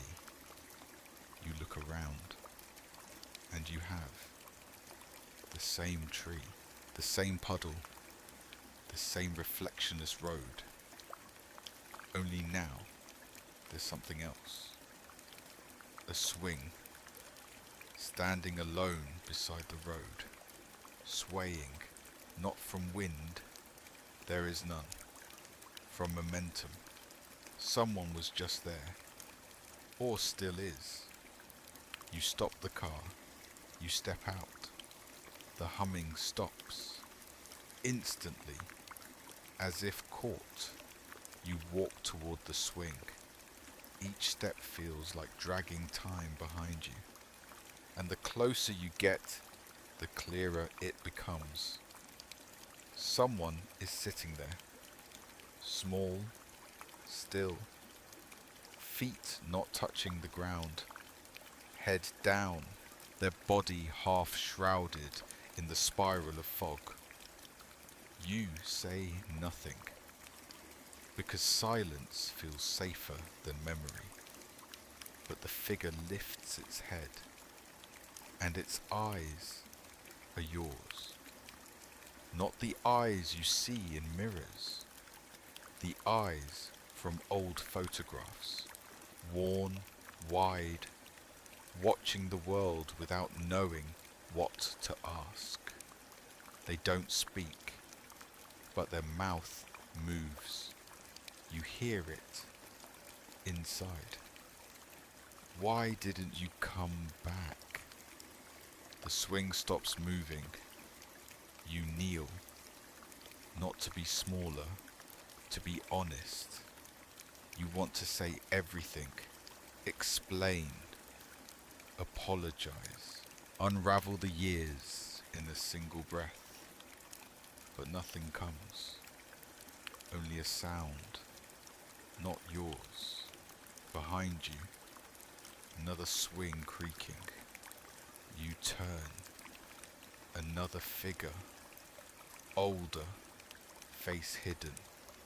They whisper to the chill, to you, to the road. You don't understand the words. You're not meant to, only the tone. Forgiveness wrapped in fog. The child nods, steps off the swing, walks past you, into the mist, gone. You stand, alone again, but lighter, not free, just lighter. The second swing stops, the hum returns, but quieter now, softer, as though satisfied. You return to the car, sit down, exhale. The spiral on the dashboard flickers, then steadies. You glance in the mirror. This time it shows the swing, empty, still, just as it should be. Python copy edit word count verified. Wordcounter.io. 1098 words. The engine starts itself. No key, no sound. Just the subtle shift from stillness to motion. Like a thought deciding it's time to be remembered. You're driving again, but the road doesn't feel the same. It breathes, softly. Underneath the tires, the asphalt pulses with a rhythm not your own, like a second heartbeat threaded through the car's hum, syncing with yours and pulling it slightly out of time. The radio is off, but the speakers whisper anyway, low, a voice, yours. But you're not speaking, and it's not a recording. It's happening now, whispered Q. The static flutters again, and it does. A brief burst like paper torn underwater, and your voice emerges clearer, as if someone else is mouthing your thoughts before you think them. You said you'd only be gone a while. You freeze. That sentence. It was real. You said it once. In a parking lot, rain stuttering across the roof, your hand halfway on the door. And then you left, and never answered the phone again. You reached to turn the dial, but there's no dial, only the spiral, etched where the volume used to be. It pulses once as your finger brushes it, and the voice continues. But I kept setting the table anyway. You pull over, not because of fear, because something inside you sits up. The part that used to believe silence was safer than truth. You step out of the car. The fog parts for you now. Not completely, just enough to show a shape. A house. Old. Warped. A door hanging slightly ajar. You walk toward it. Each step folds the past over the present like damp paper. Fragile, soft, bleeding through. The porch creaks. The light above the door flickers. You enter. Inside, nothing moves, but everything remembers. Photographs line the walls. All of you. All of someone you almost became. Faces just out of focus. Eyes turned toward the camera, but never quite meeting it. You move room to room. No dust, just emptiness shaped like memory. You find the kitchen. The table is set. 2 plates, 2 forks, no food. You sit, and the seats across from you sighs. You look up, and someone is there. Not a stranger, but not you. Their face is wrong, almost familiar, like a dream warped by the lens of guilt. They speak, in your voice, but slower, older. You never knew what it cost to wait. You don't respond, because every response you have would be a lie. Instead, you listen. They reach into their pocket, slide something across the table. You recognize it instantly. The key, not to the car, to the room you locked years ago, where you left the last thing that ever made you feel like home. You don't take it, but it vanishes anyway, and the figure fades. Not dissolves, fades. Like fog forgetting where it was supposed to gather. You rise, walk back outside. The house is gone behind you. The spiral glows faintly on your chest now. Not drawn, embedded. You return to the car. Inside, the seat beside you is empty again, but the window is fogged and written in the glass, in a hand you haven't seen since childhood. Come home. You don't wipe it away. You start the car, and for the first time, the road feels like it's leading somewhere. Not forward, not back, but in, toward the place where you last meant something, toward the echo still carrying your name. Python copy edit, word count verified, wordcounter.io. 97 words. You've been here before. Not recently, not even in this life, maybe. But the way the gravel crunches beneath your tires, the way the fence leans inward like it's listening, it all feels rehearsed. The road narrows. Branches arch overhead, crossing like arms in silent agreement, shielding what comes next from the moonlight that never shows up anymore. You drive slowly now, not cautiously, reverently, as if the silence ahead deserves to remain undisturbed, or at least remembered correctly. And then you see it. The house. It doesn't glow. It breathes. Its windows pulse faintly with light not made from bulbs, but from memory, from grief, from waiting. The porch sags like it has been sighing for years. You stop the car. You don't need keys. You don't need courage. You just need to open the door. And it does. By itself. You step inside. The air is still, but thick, like it's been holding its breath, waiting for you to walk in and admit that you never really left. The spiral on your wrist glows brighter in here, not warning, recognition. You walk past the living room. Its furniture remains unchanged, not preserved, frozen, as if time here refused to move without you. You find the hallway, and at the end of it, the door.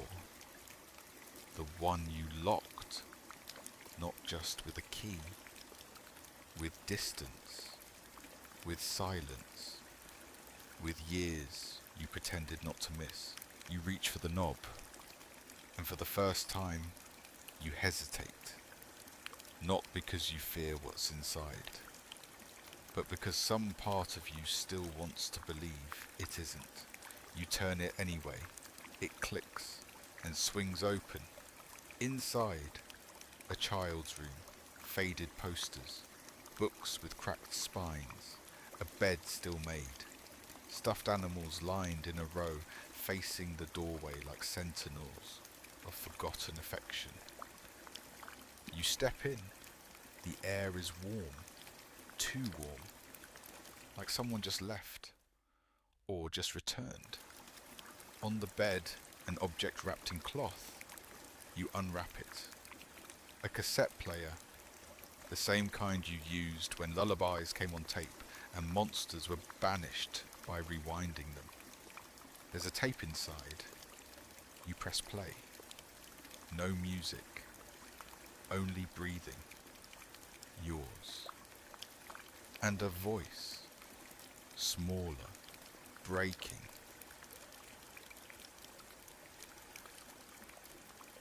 Waited, but you didn't knock. You sit, because standing suddenly feels like a lie. Because strength in this room would be dishonest. The voice continues. I stayed ready. I stayed the same, but the door stayed closed. You close your eyes, and when you open them, you're not in the room anymore.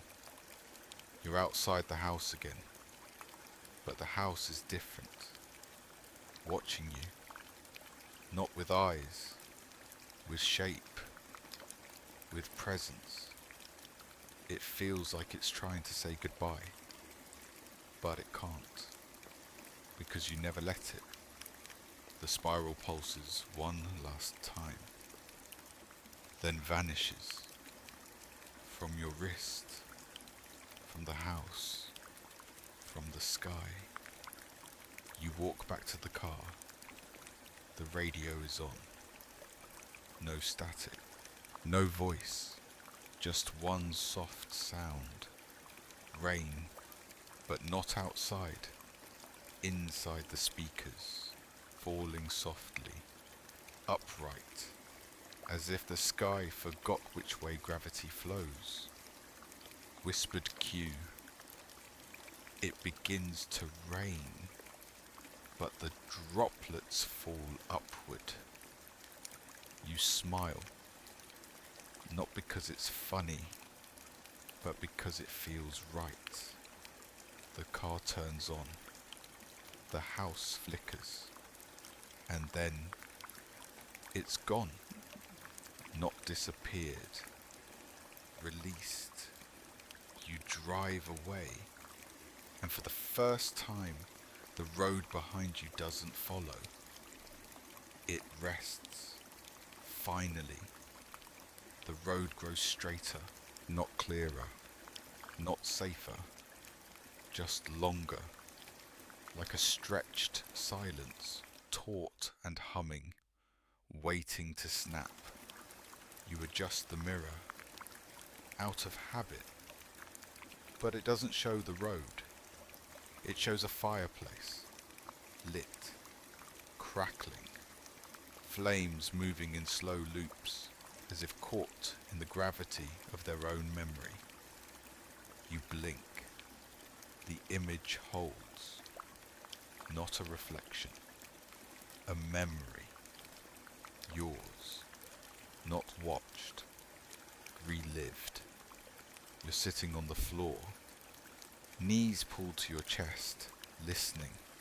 Someone is telling a story, but their face is never in frame, only their hands, wrinkled, gentle, spinning the spiral into the air with a fingertip every time the story loops back on itself.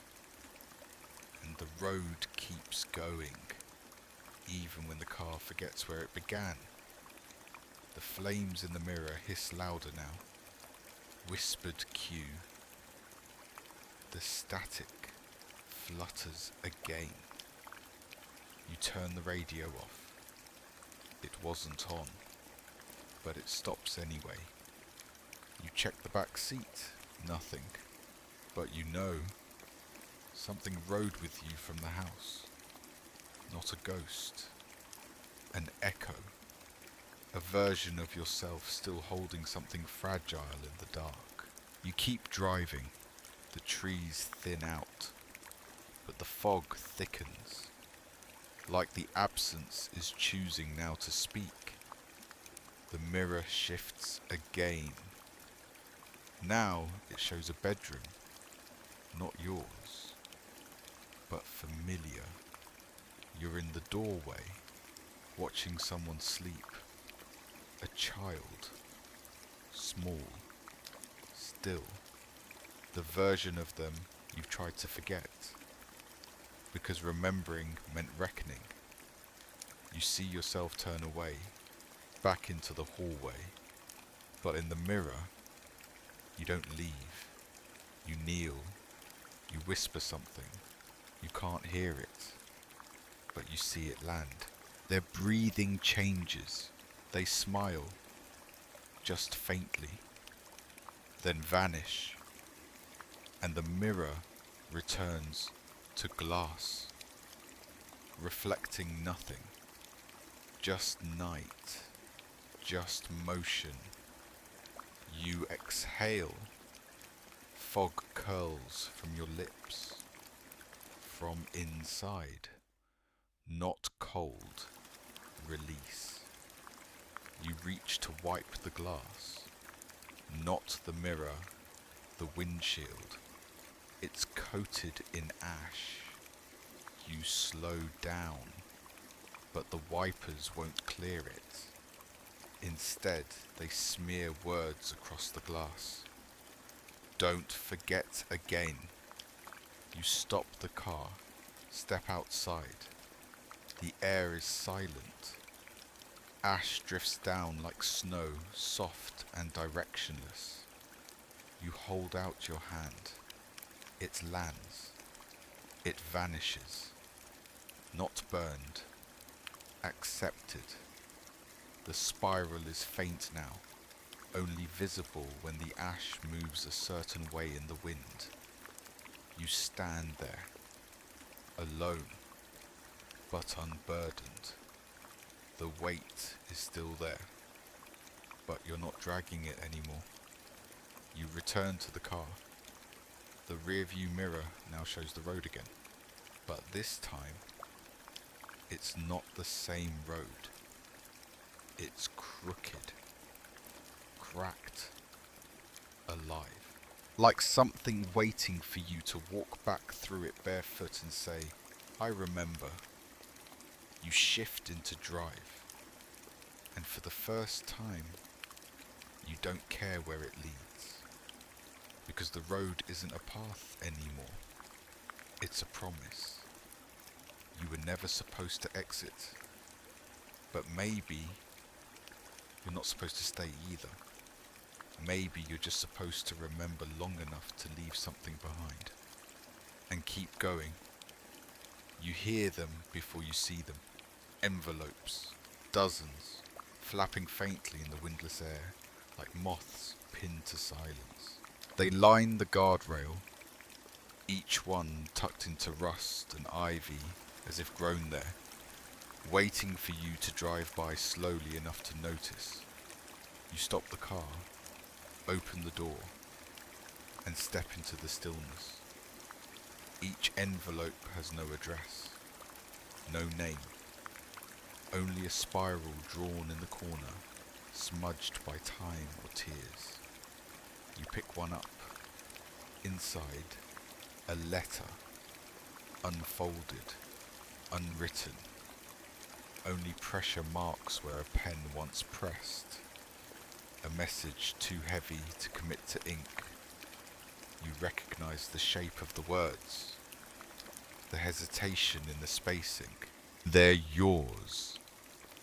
Every single letter. Ones you meant to send, ones you meant to burn. You open another. A sentence flickers into focus.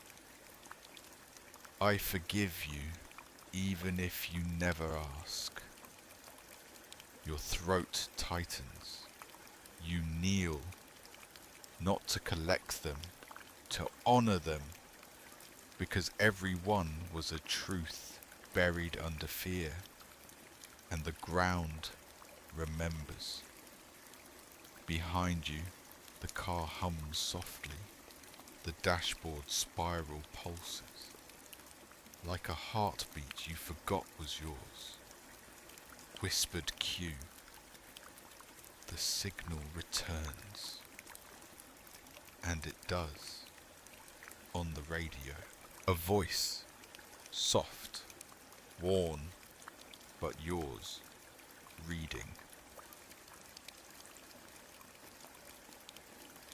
I remember the colour of your coat, the shape your shadow made on the wall, the way you never asked me to stay, but never let me leave, either. You look up, across the road, a mailbox, wooden, leaning, its door open.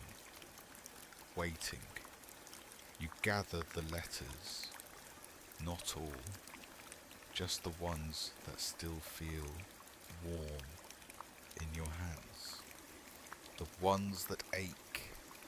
You cross the road, each step presses into the fog, leaving no print.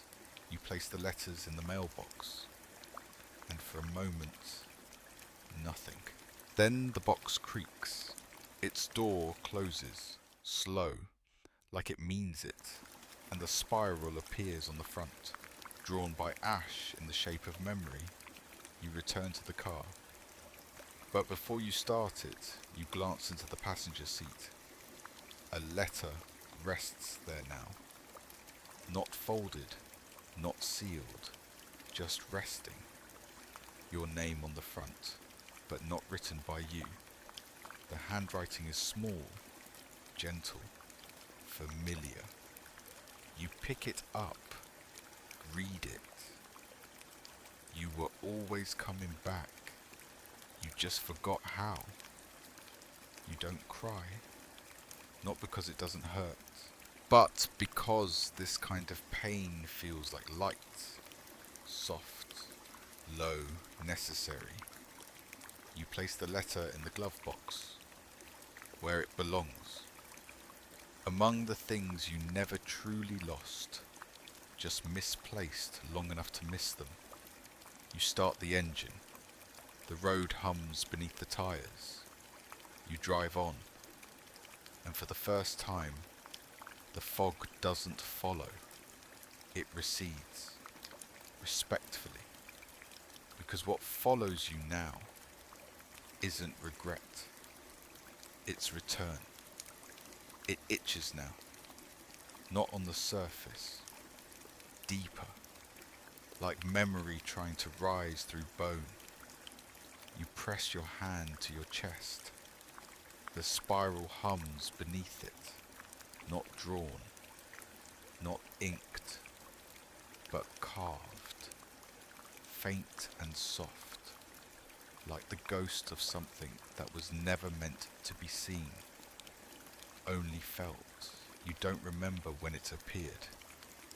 You only know it's always been there. waiting for you to return to it, or for it to return to you. The road narrows again, not from terrain, from choice, like the world is folding inward, inviting you not to turn back, but to turn in. You keep driving. The trees here lean harder, branches like arms crossed overhead, blocking light that never comes. The radio turns on, not static, not voice, just a low tone, barely audible, like breath behind drywall.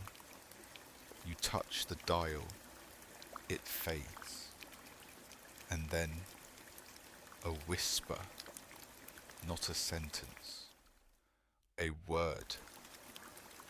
Again, that's all, but it echoes inside your chest, behind your eyes, through your fingertips where they rest on the wheel.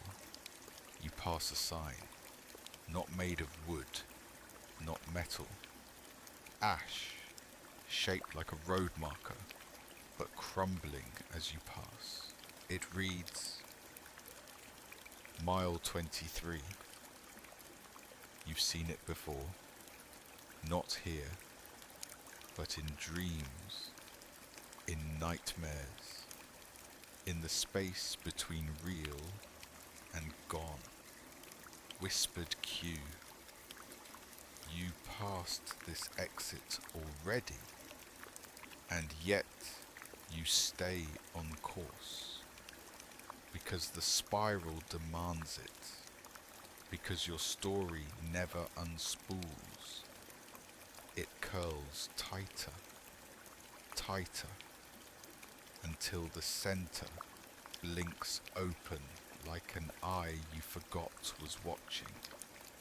Your chest tightens, not from fear, from knowing. You pull over, step outside. The road breathes beneath your feet. You kneel, press your palm to the gravel, and feel it pulse, not metaphor. Heartbeat. Yours? No.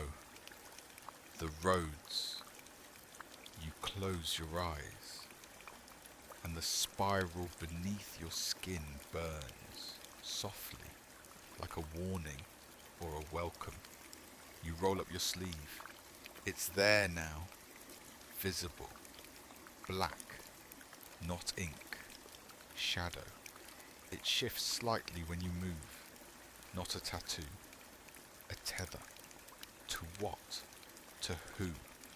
You hear footsteps from behind, but you don't turn. You speak first, because you know who it is. I thought you left. A pause. Then the answer, soft. I did. You just never noticed. You turn. They look like you. Not exactly, but enough. Like a version that took the other road. The safer one. The one that forgot. They kneel beside you. Place a hand on the ground. Feel the same pulse. And say, we're close now. You nod, because you feel it too. A trembling in the distance. Not an earthquake, a memory. Waking up. You rise together, return to the car. But this time, they get in with you. The seat adjusts like it remembers them. You don't speak again. The silence is whole, honest. The spiral fades from your wrist and reappears on the horizon, huge, glowing, carved into the clouds like a question too big to answer. And still, You drive toward it. You've stopped watching the road because the sky has begun to bend. It doesn't curve naturally. It tilts like a screen slowly warping under heat, and the stars slide sideways, scattering like spilled salt across the void. The moon is wrong tonight. Too close. Too still. Its light doesn't fall. It presses, heavy and silent, flattening the landscape beneath it into layers of memory you never intended to revisit. Your passenger doesn't speak, but they're humming. Not a song. A signal. And it comes from inside the hum of the wheels, the thrum of the engine, the faint rattle in your teeth. Everything is vibrating now, just slightly, just enough. Whispered cue.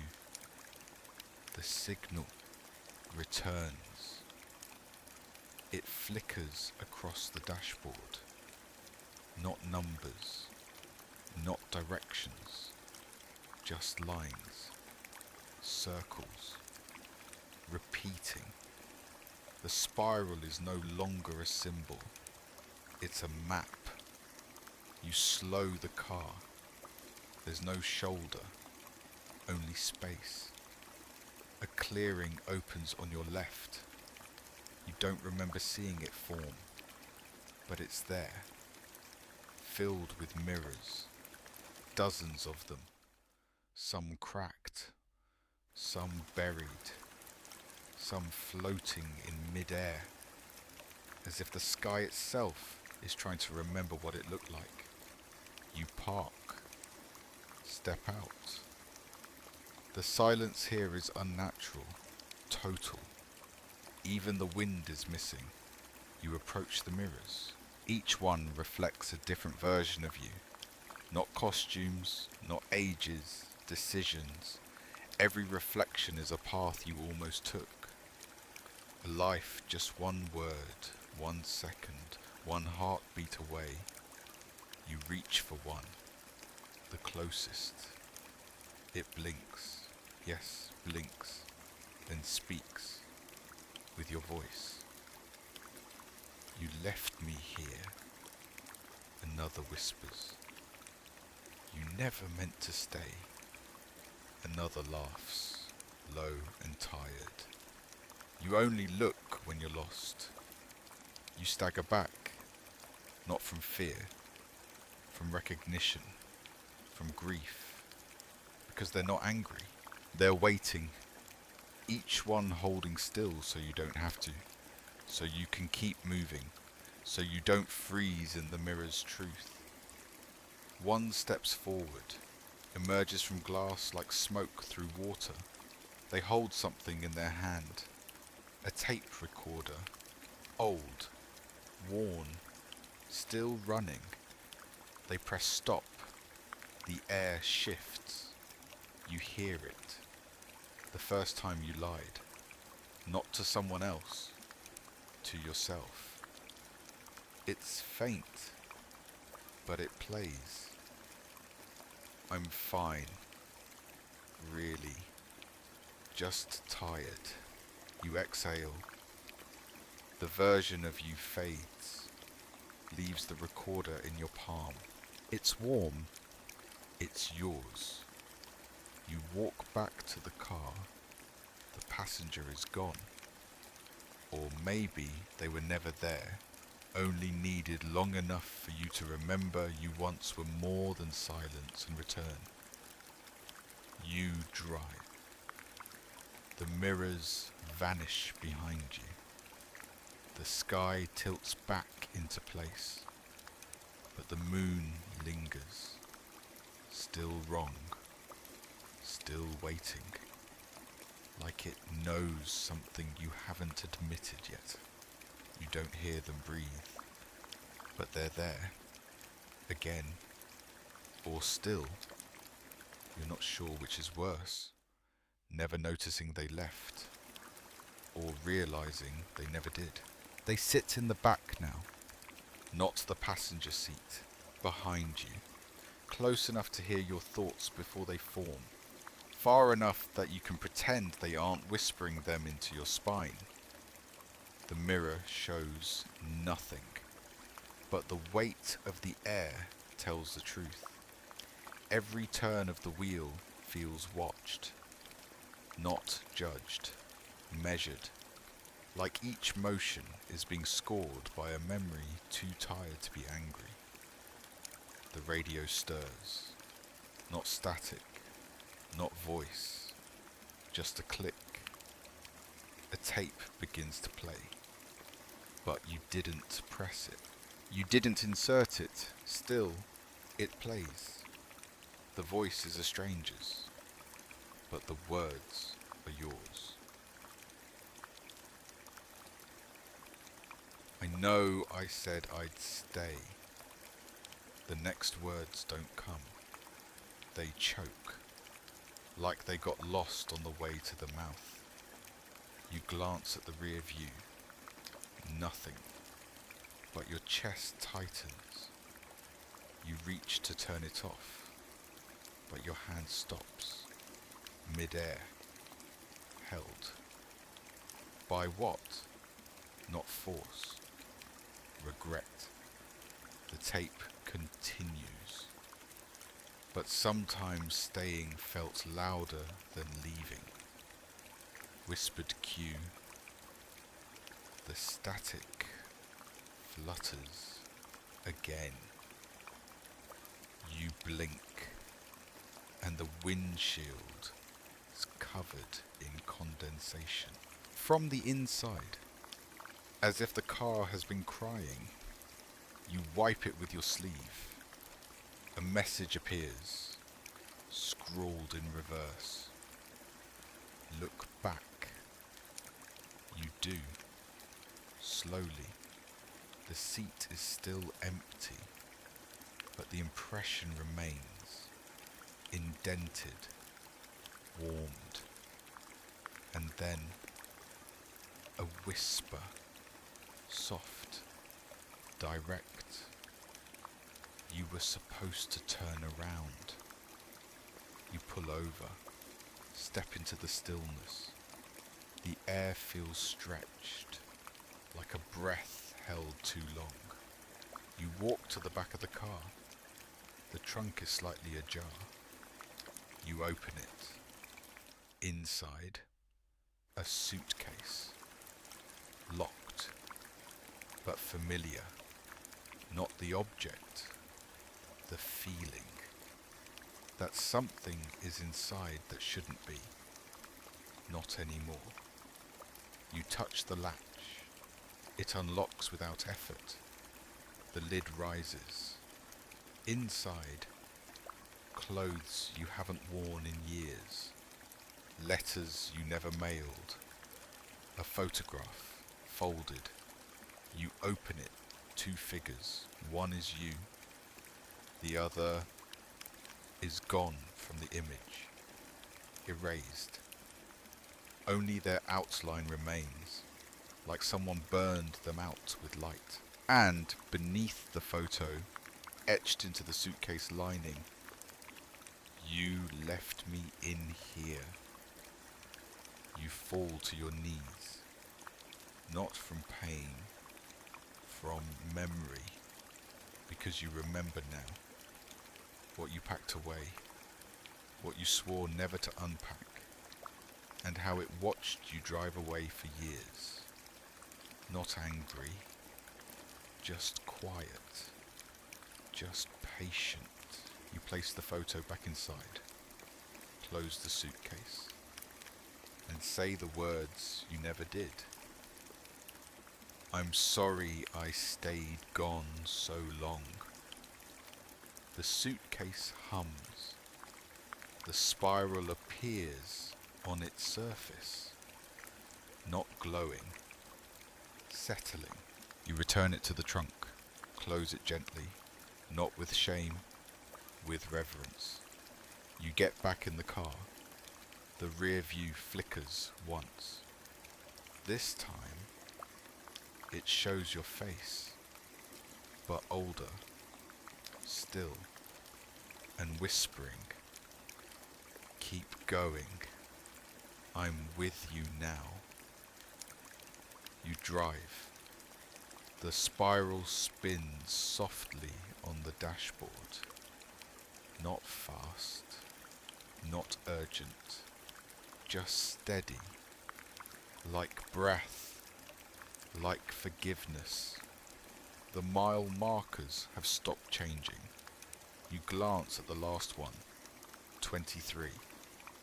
Again, even though you've driven for what feels like hours, or maybe days, or maybe no time at all, you pass it again. Mile 23. Then again, the spiral on your wrist pulses, faintly warm, like a candle's breath held just long enough to burn instead of comfort. You don't stop driving. Not because you don't want to, because you're not sure stopping matters anymore.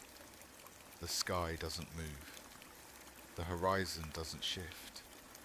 The trees on the sides of the road blink occasionally, flickering like film from an old projector missing every fourth frame. Whispered cue. The road doesn't end. It loops.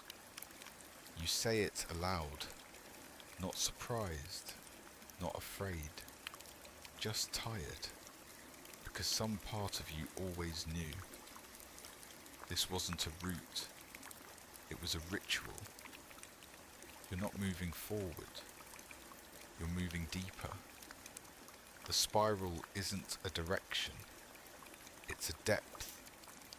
And something, no, someone is waiting at the centre. The radio turns on again. This time the static is gentle, not harsh, like waves hitting a shore that's long since dissolved. Then, a click, a voice, but not yours, not entirely. It's a voice that sounds like yours would have if you had stayed.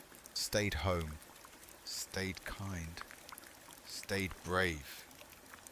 You came back. You say nothing, because even if you did, you don't know why. And somehow that makes you more honest than ever. The voice continues. We've been waiting. The spiral brought you. It always does. You see it now, not on the road. Above it, a shape hanging in the sky, pulsing, soft, enormous. The spiral. Spinning slowly, its edges stretching out of sight like the sky's skin curling inwards to remember itself. The trees part. The road bends. But not ahead. Downward. Like a drain. Like the spiral itself is beginning to pull you in. You don't resist. Because resistance is something you packed away long ago. In that suitcase of almosts and nevermores. The car glides now. Tyres no longer needed.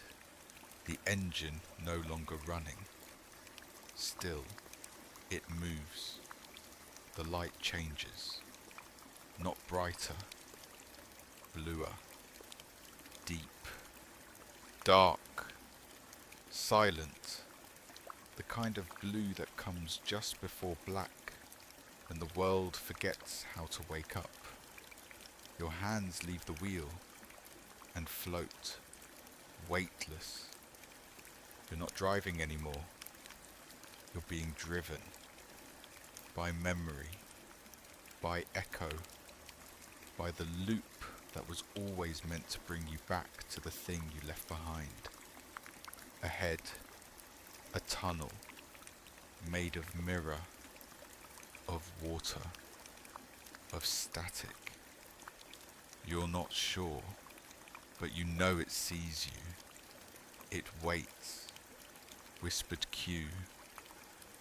The static flutters again, and this time you flutter with it, inside the loop, inside the spiral, and the voice returns, no longer outside your head, but inside your spine, inside your breath, inside the space between thoughts.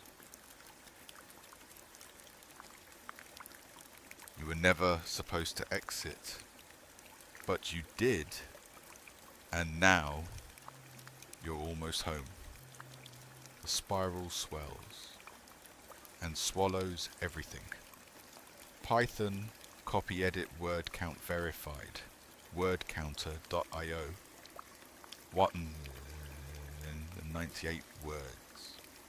There is no sky here, only distance. Only the slow rotation of dark shapes behind your eyelids, even though your eyes are open. The spiral hasn't disappeared.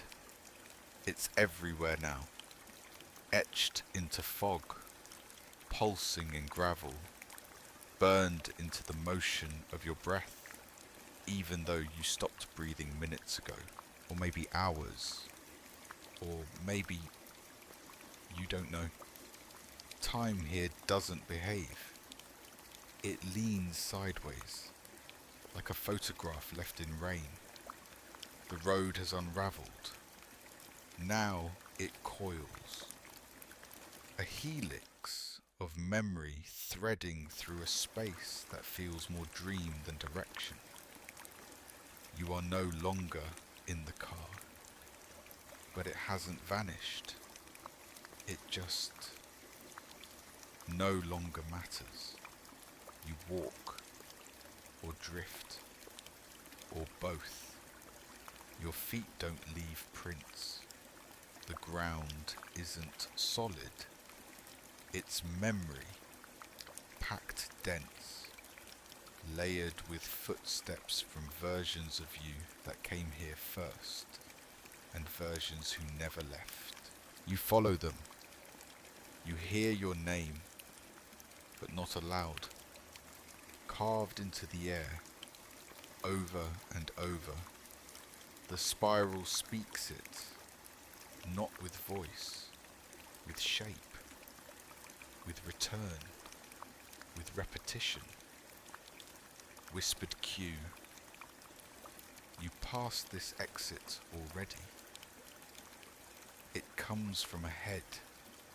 You turn a bend and see a building, familiar, unplaceable.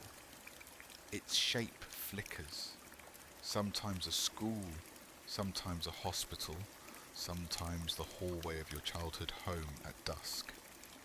Its door is open, not welcoming, obliging, like it was always going to be open when you got here, no matter how late you arrived. You step through, inside, mirrors, again, but these don't show versions of you. They show memories you forgot. A hospital bed, an argument, a staircase with 3 missing steps. The voice of someone you loved, saying your name like it still belonged to them. You stagger forward, not from pain, from weight, because remembering is heavy, especially when it arrives all at once. You pass through a corridor, its walls whisper, not words. Moments, a door you never knocked on, a letter you never burned, a hug you pretended not to need. Each step peels another layer from your silence, and still you walk, because if you stop, the spiral stops with you. and it's not ready to let go yet. At the end of the corridor, a chair, old, wooden, rocking. You sit, and the room bends, not tilts, bends, like a memory looping in on itself, and the spiral appears on the wall before you. It begins to spin, faster, but only just. You close your eyes, and in the dark, a voice, yours, not yours, whispers, I remember now. The chair rocks once, then stills, and the room blinks out of view. You're in the road again, standing. But now, the fog clears. Just a little, just enough. And ahead, a door, freestanding, glowing, made of something older than wood. You step toward it. The spiral spins slower now. Not because it's tired, because it's ready. Ready for what you finally remember to say. My name is. But the wind takes it, gently. Because you don't need to say it. The spiral already knew. It always did. It shouldn't be standing. Not here. Not in this fold of nowhere. And yet, it is.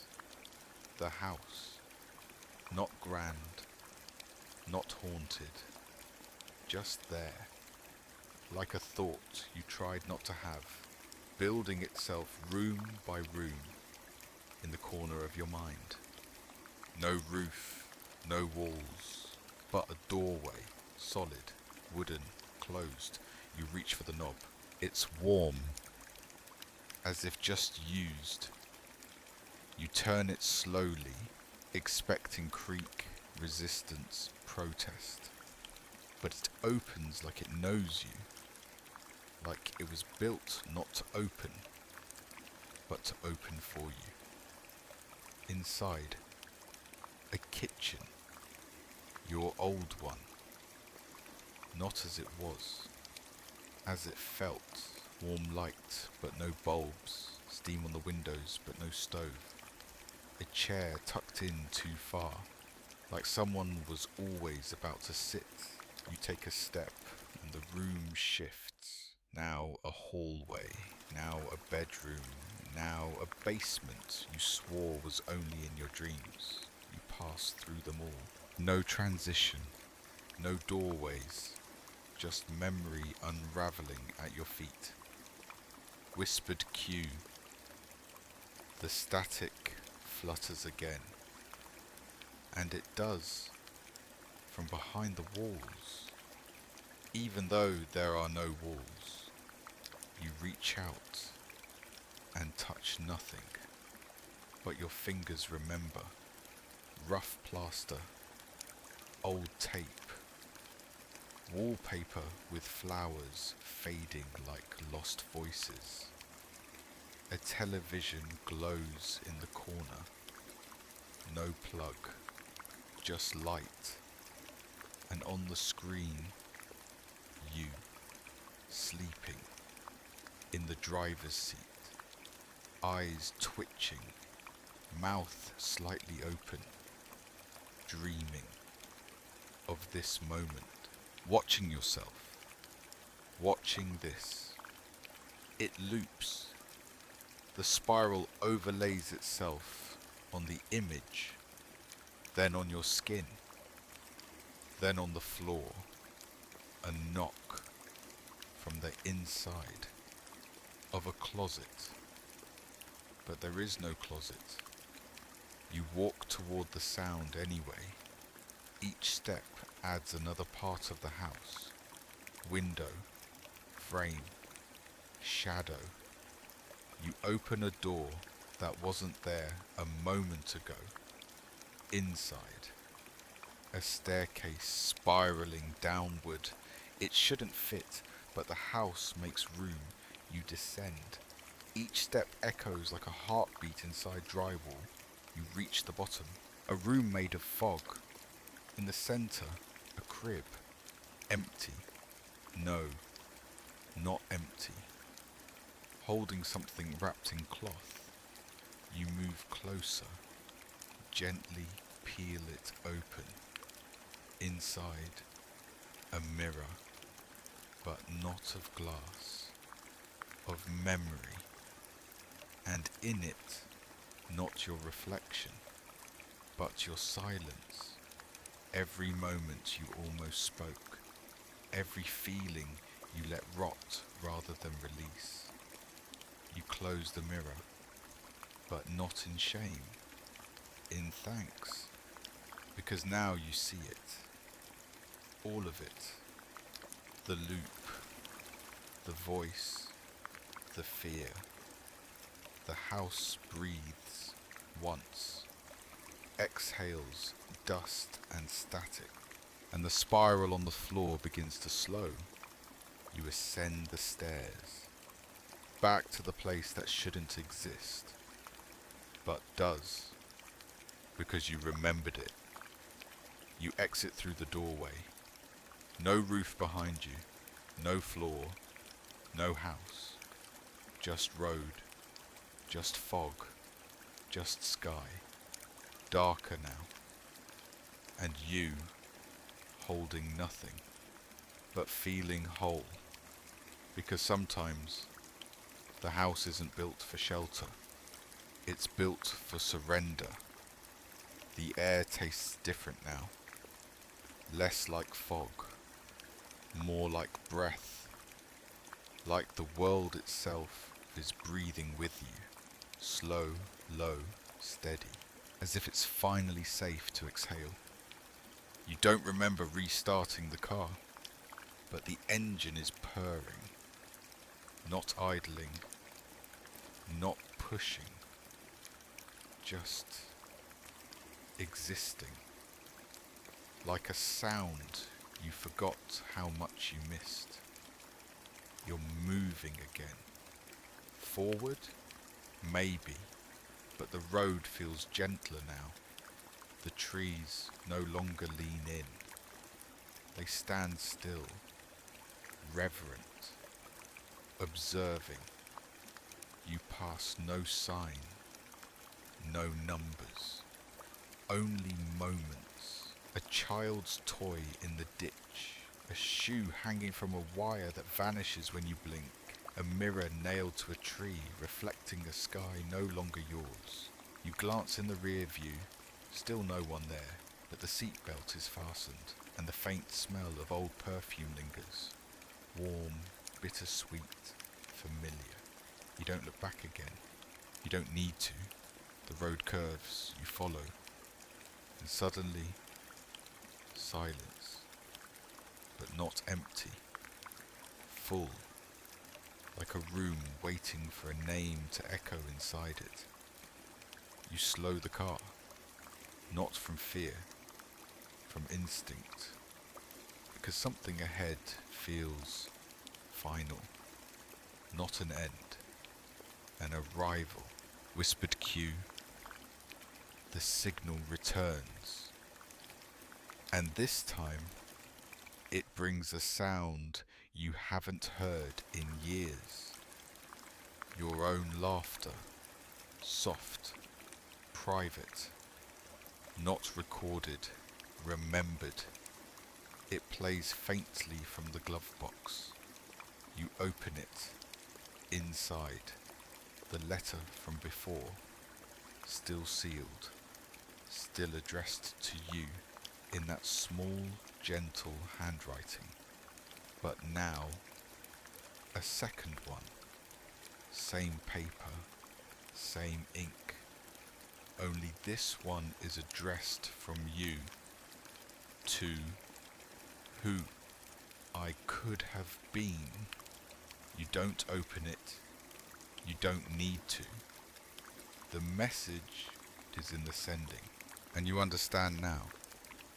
You've always been writing it, with every turn of the wheel, every mile that bent back toward the beginning.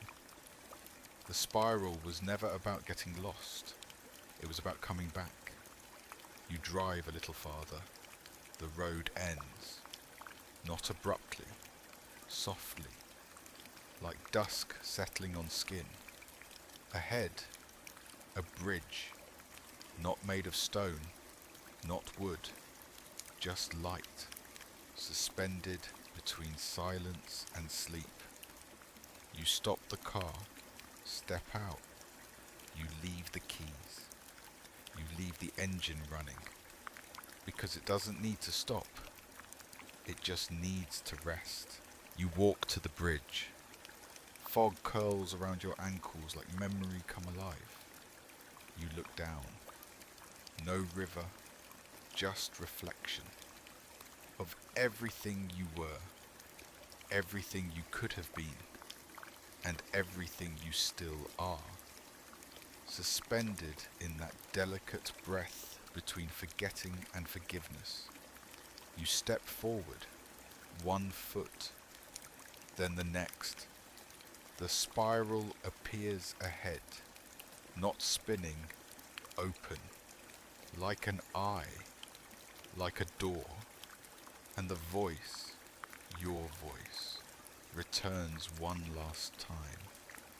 You were always almost home, and now you are. You don't walk anymore, you float. Each step is breathless, weightless, as if the spiral at last has released its grip on your spine and is content to let you find the exit it once forbade.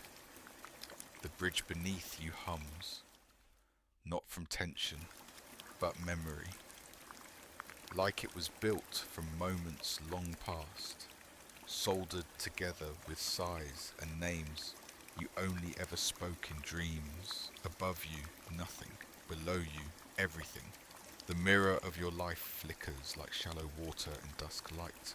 No judgment, only record, only echo. You pause midway. The spiral is behind you now, not watching, resting. It has taken you as far as it could. The rest belongs to you. The end of the bridge glows, not blinding, welcoming, like a porch light on in a storm. You step off the final plank, onto ground not made of earth, but still, stillness itself, a place where movement becomes memory, and memory dissolves into mist. You turn back, the bridge is gone, and so is the road, and so is the car. You stand in a clearing that wasn't there a moment ago, but it always would be, once you remembered how to arrive. And in the centre, a single chair, rocking, empty, but warm. You sit and feel the spiral fade from your wrist, your chest, your breath. Gone. Not because it failed, because it fulfilled. You look up. The sky is flat. Blue? Maybe.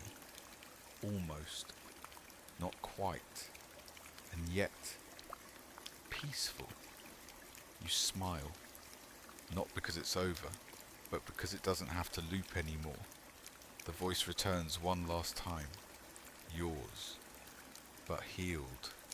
But quiet. But whole. You made it. And then silence. Not empty. Not hollow. Full. Like sleep. Like release. Like home. The fog feels different now. Not thicker. Quieter. As if it's waiting. Not to hide something, but to reveal it gently. In slow, unfolding breaths. You move forward, though nothing tells you which way is forward anymore. The road has disappeared. The trees have become silhouettes, and the spiral has vanished, not broken, not undone, just sleeping. You reach a place that feels held between memory and meaning, a clearing, circular, and at its centre, something new, a mailbox, old, leaning, still sealed. Its red flag raised like a question you forgot to ask. You approach, barefoot. When did your shoes disappear? And place your hand on the rusted latch. It hums, a small vibration, like a memory trying to speak. You open it inside.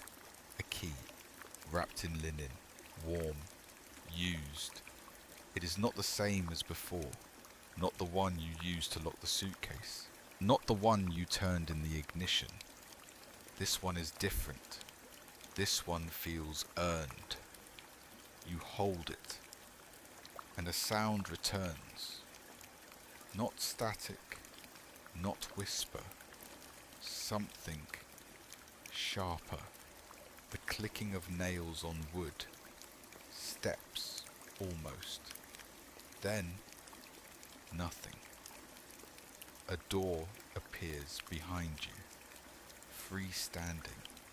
No house, no wall, just the door. You turn. The key grows heavy in your hand, not ominous, expectant, like it wants to remember what it was made to unlock. You step forward, insert the key. It turns easily, and the door opens inward, into something that doesn't feel like another room. It feels like a decision, a moment you almost made, a person you almost became. Inside, your room, not as it was, as it should have been. A photo on the dresser, one you never took, a journal open to a page you never wrote. But the words are yours. They echo now. You forgot, but forgetting was the only way to return. You step inside. The key disappears from your hand, and in the mirror above the dresser, not your reflection, but your arrival, not an image, a presence. You, finally here, and you smile, not because it's over, but because you understand what you were always meant to remember. The room holds its breath. Nothing moves, but you feel motion, not in the air, not in the ground, but in memory. A vibration that ripples backward through time. You turn from the mirror. The door you entered is gone, but something else remains. A radio, small, plastic, grey with orange buttons, like the one you had in childhood or dreamed you did. It hums faintly. No station, just presence. You kneel beside it, touch the knob, and with the softest click, the sound clears. Not music, not voice, something older, something raw. The sound of your own footsteps recorded from before you were born. The rustle of paper, a letter never opened, a breath drawn in a moment you still regret. It plays like a ghost choir of all your silences. You close your eyes and see the spiral, not turning, waiting. Behind your eyelids, it unfolds, flat, wide, like a highway drawn in ash. You remember it now. The broadcast was never meant to be received. It was meant to be remembered. Because the voice in the static, it was always yours, trying to reach you, trying to return you. Whispered Q. You passed this exit already. You open your eyes, and the room has changed.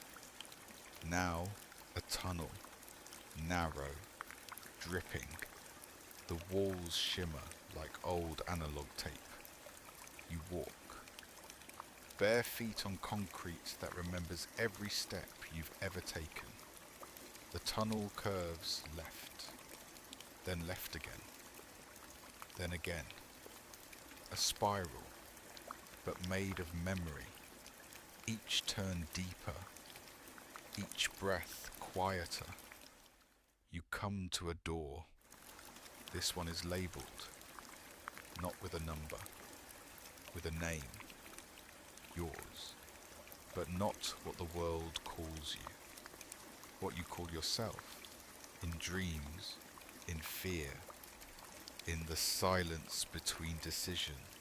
You open the door. Inside, a recording booth, a microphone, a red light blinking. On air, no audience, no script, just you. You sit. The spiral now etched into the glass of the booth, and in that stillness, you speak, not aloud, not with words, with truth. And it echoes. It does not return. It does not need to. It lands somewhere beyond the fog, in a version of you still listening, still waiting, still ready. It begins to fall again, but not rain, not fog, ash, soft, soundless, drifting sideways like breath forgotten mid-sentence. You stand beneath it, arms at your sides, watching as each flake lands without weight, without heat, and vanishes the moment it touches you, as if you're no longer made of anything a world can stain. There is no sky above you, only brightness without source, only distance without dimension. You walk forward, though there is no path, no direction, no ground that remembers your weight. Still, you move. The ash thickens, not threatening, revealing. It clings to shape, the outline of a house that never was, a swing that never held you, a figure ahead, blurry and still. You approach. It doesn't flinch. It doesn't breathe. But it is you, or was, or could have been. You reach out, and the figure dissolves. Not into air, into static. It flutters like cloth unravelling in wind. And then, like every memory that held you too tightly, it lets go. Whispered Q. The static flutters again. You turn, the ash now spiralling upward, forming symbols, not letters, not language, just understanding. You close your eyes and feel them settle on your skin, tracing all the places you've been hurt, where you forgave too quietly, where you screamed only inward, and they burn, not painfully, purposely, cauterizing the loop closed. The ash now glows faintly beneath your feet.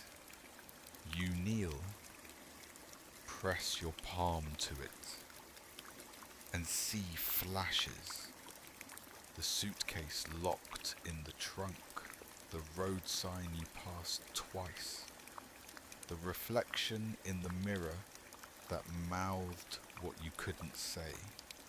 They converge, not to accuse, to align. The spiral returns in full, not in the sky, not on the ground, inside you, not turning. Breathing. You rise, and before you, the fog opens, not as a door, as a memory remembered in the right order, and beyond it, a table set for one, steam rising from a mug, the smell, your favorite, the chair, waiting. You walk to it, you sit, and the ash stops falling, because there is nothing left to burn, only the warmth of what remains. The steam from the mug curls upward, not into the air, but into shape. A face. No. A voice. Not speaking. Breathing. You watch as it stretches thin, then wider, until it becomes a window suspended in the fog, showing not outside, but underneath, beneath the spiral, where the road never turned, where the exits were never labelled. You rise from the table, the warmth behind you remains, but the pull ahead is different now. Not gravity, something older, something patient. You step toward the window, and it parts. Not like glass, not like water, but like memory softened by time. You fall through, not down, inward, and land without sound. You're standing in a library, but the shelves don't hold books. They hold moments, tiny glass boxes, each glowing faintly. You walk slowly. Each box whispers as you pass. The sound of your breath the first time you were truly alone. The creak of the floorboards the night you left without packing. The silence after an apology you never received. You reach the center, a pedestal, empty, waiting.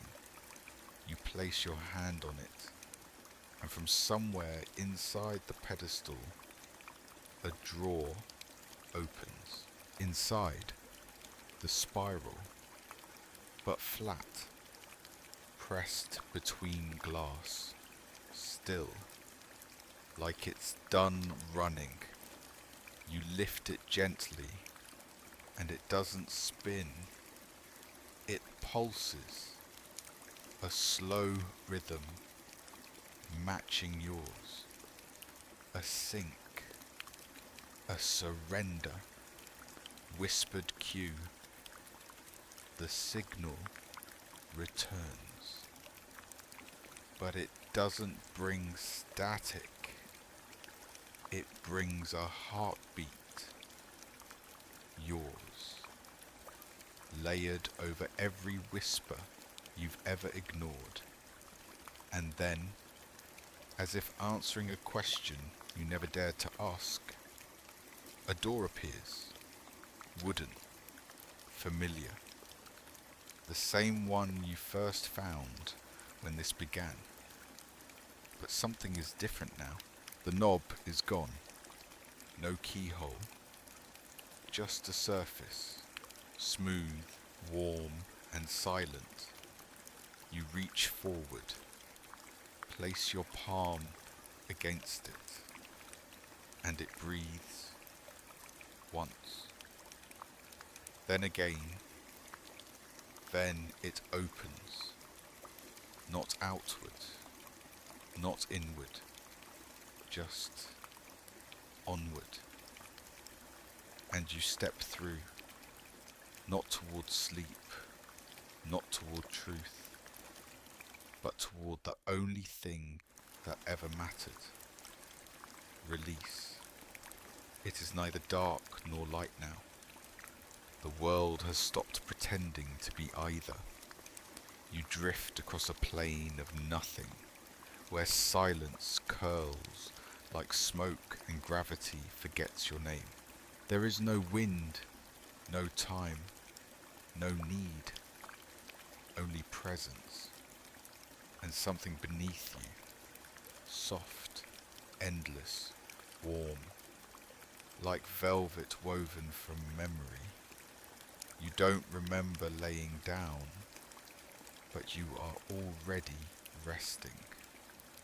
And somewhere not far, but not near, the spiral turns again, not to pull you back, but to remember you, to keep your shape, in case you ever need to return. The air hums, a lullaby played in reverse, and with every breath, the story loosens. The ash falls upward, the house exhales, the mirror forgives. You close your eyes, or maybe you never open them, and listen to what's left. A suitcase gently closing, a voice, not yours, saying your name with no mouth. The road stretching one last time, not behind you, not ahead, within. And in that last ripple of awareness, the world whispers, you were never lost, only late.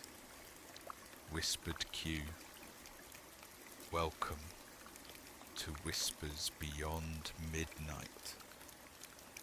The words do not begin the story now, they end it. You smile, or something like it, as the spiral fades into static, and the static fades into silence, and the silence becomes everything. Wind down epilogue, revised 300 words. You drift, no longer held by story or shape or voice. Only sleep remains, and silence waiting. The spiral does not spin here. It rests, a circle no longer seeking its center, a voice no longer whispering, a road no longer longing to be found. Here, your memories soften, their edges blur. The harsh lines of regret dissolve into a watercolor of what once was. You remember the laughter, faint but real, the moments of stillness between the motion, the glance in the mirror that didn't haunt you. Not every version of you was lost. Some stayed, some forgave, some whispered back when the static called. Now you join them, not as echo, not as shadow, but as sleeper. The house without walls drifts into the fog. The suitcase closes itself. The radio hushes. And the fog, that ever-present witness, wraps itself around you like a blanket long forgotten, long forgiven. No voice calls your name anymore, because you no longer need one. What you are now cannot be named, only felt, only rested. And so you fade, not away, not out, just inward, where the spiral no longer turns, where the sky finally softens, where nothing chases you, and nothing remembers you, because there is no need.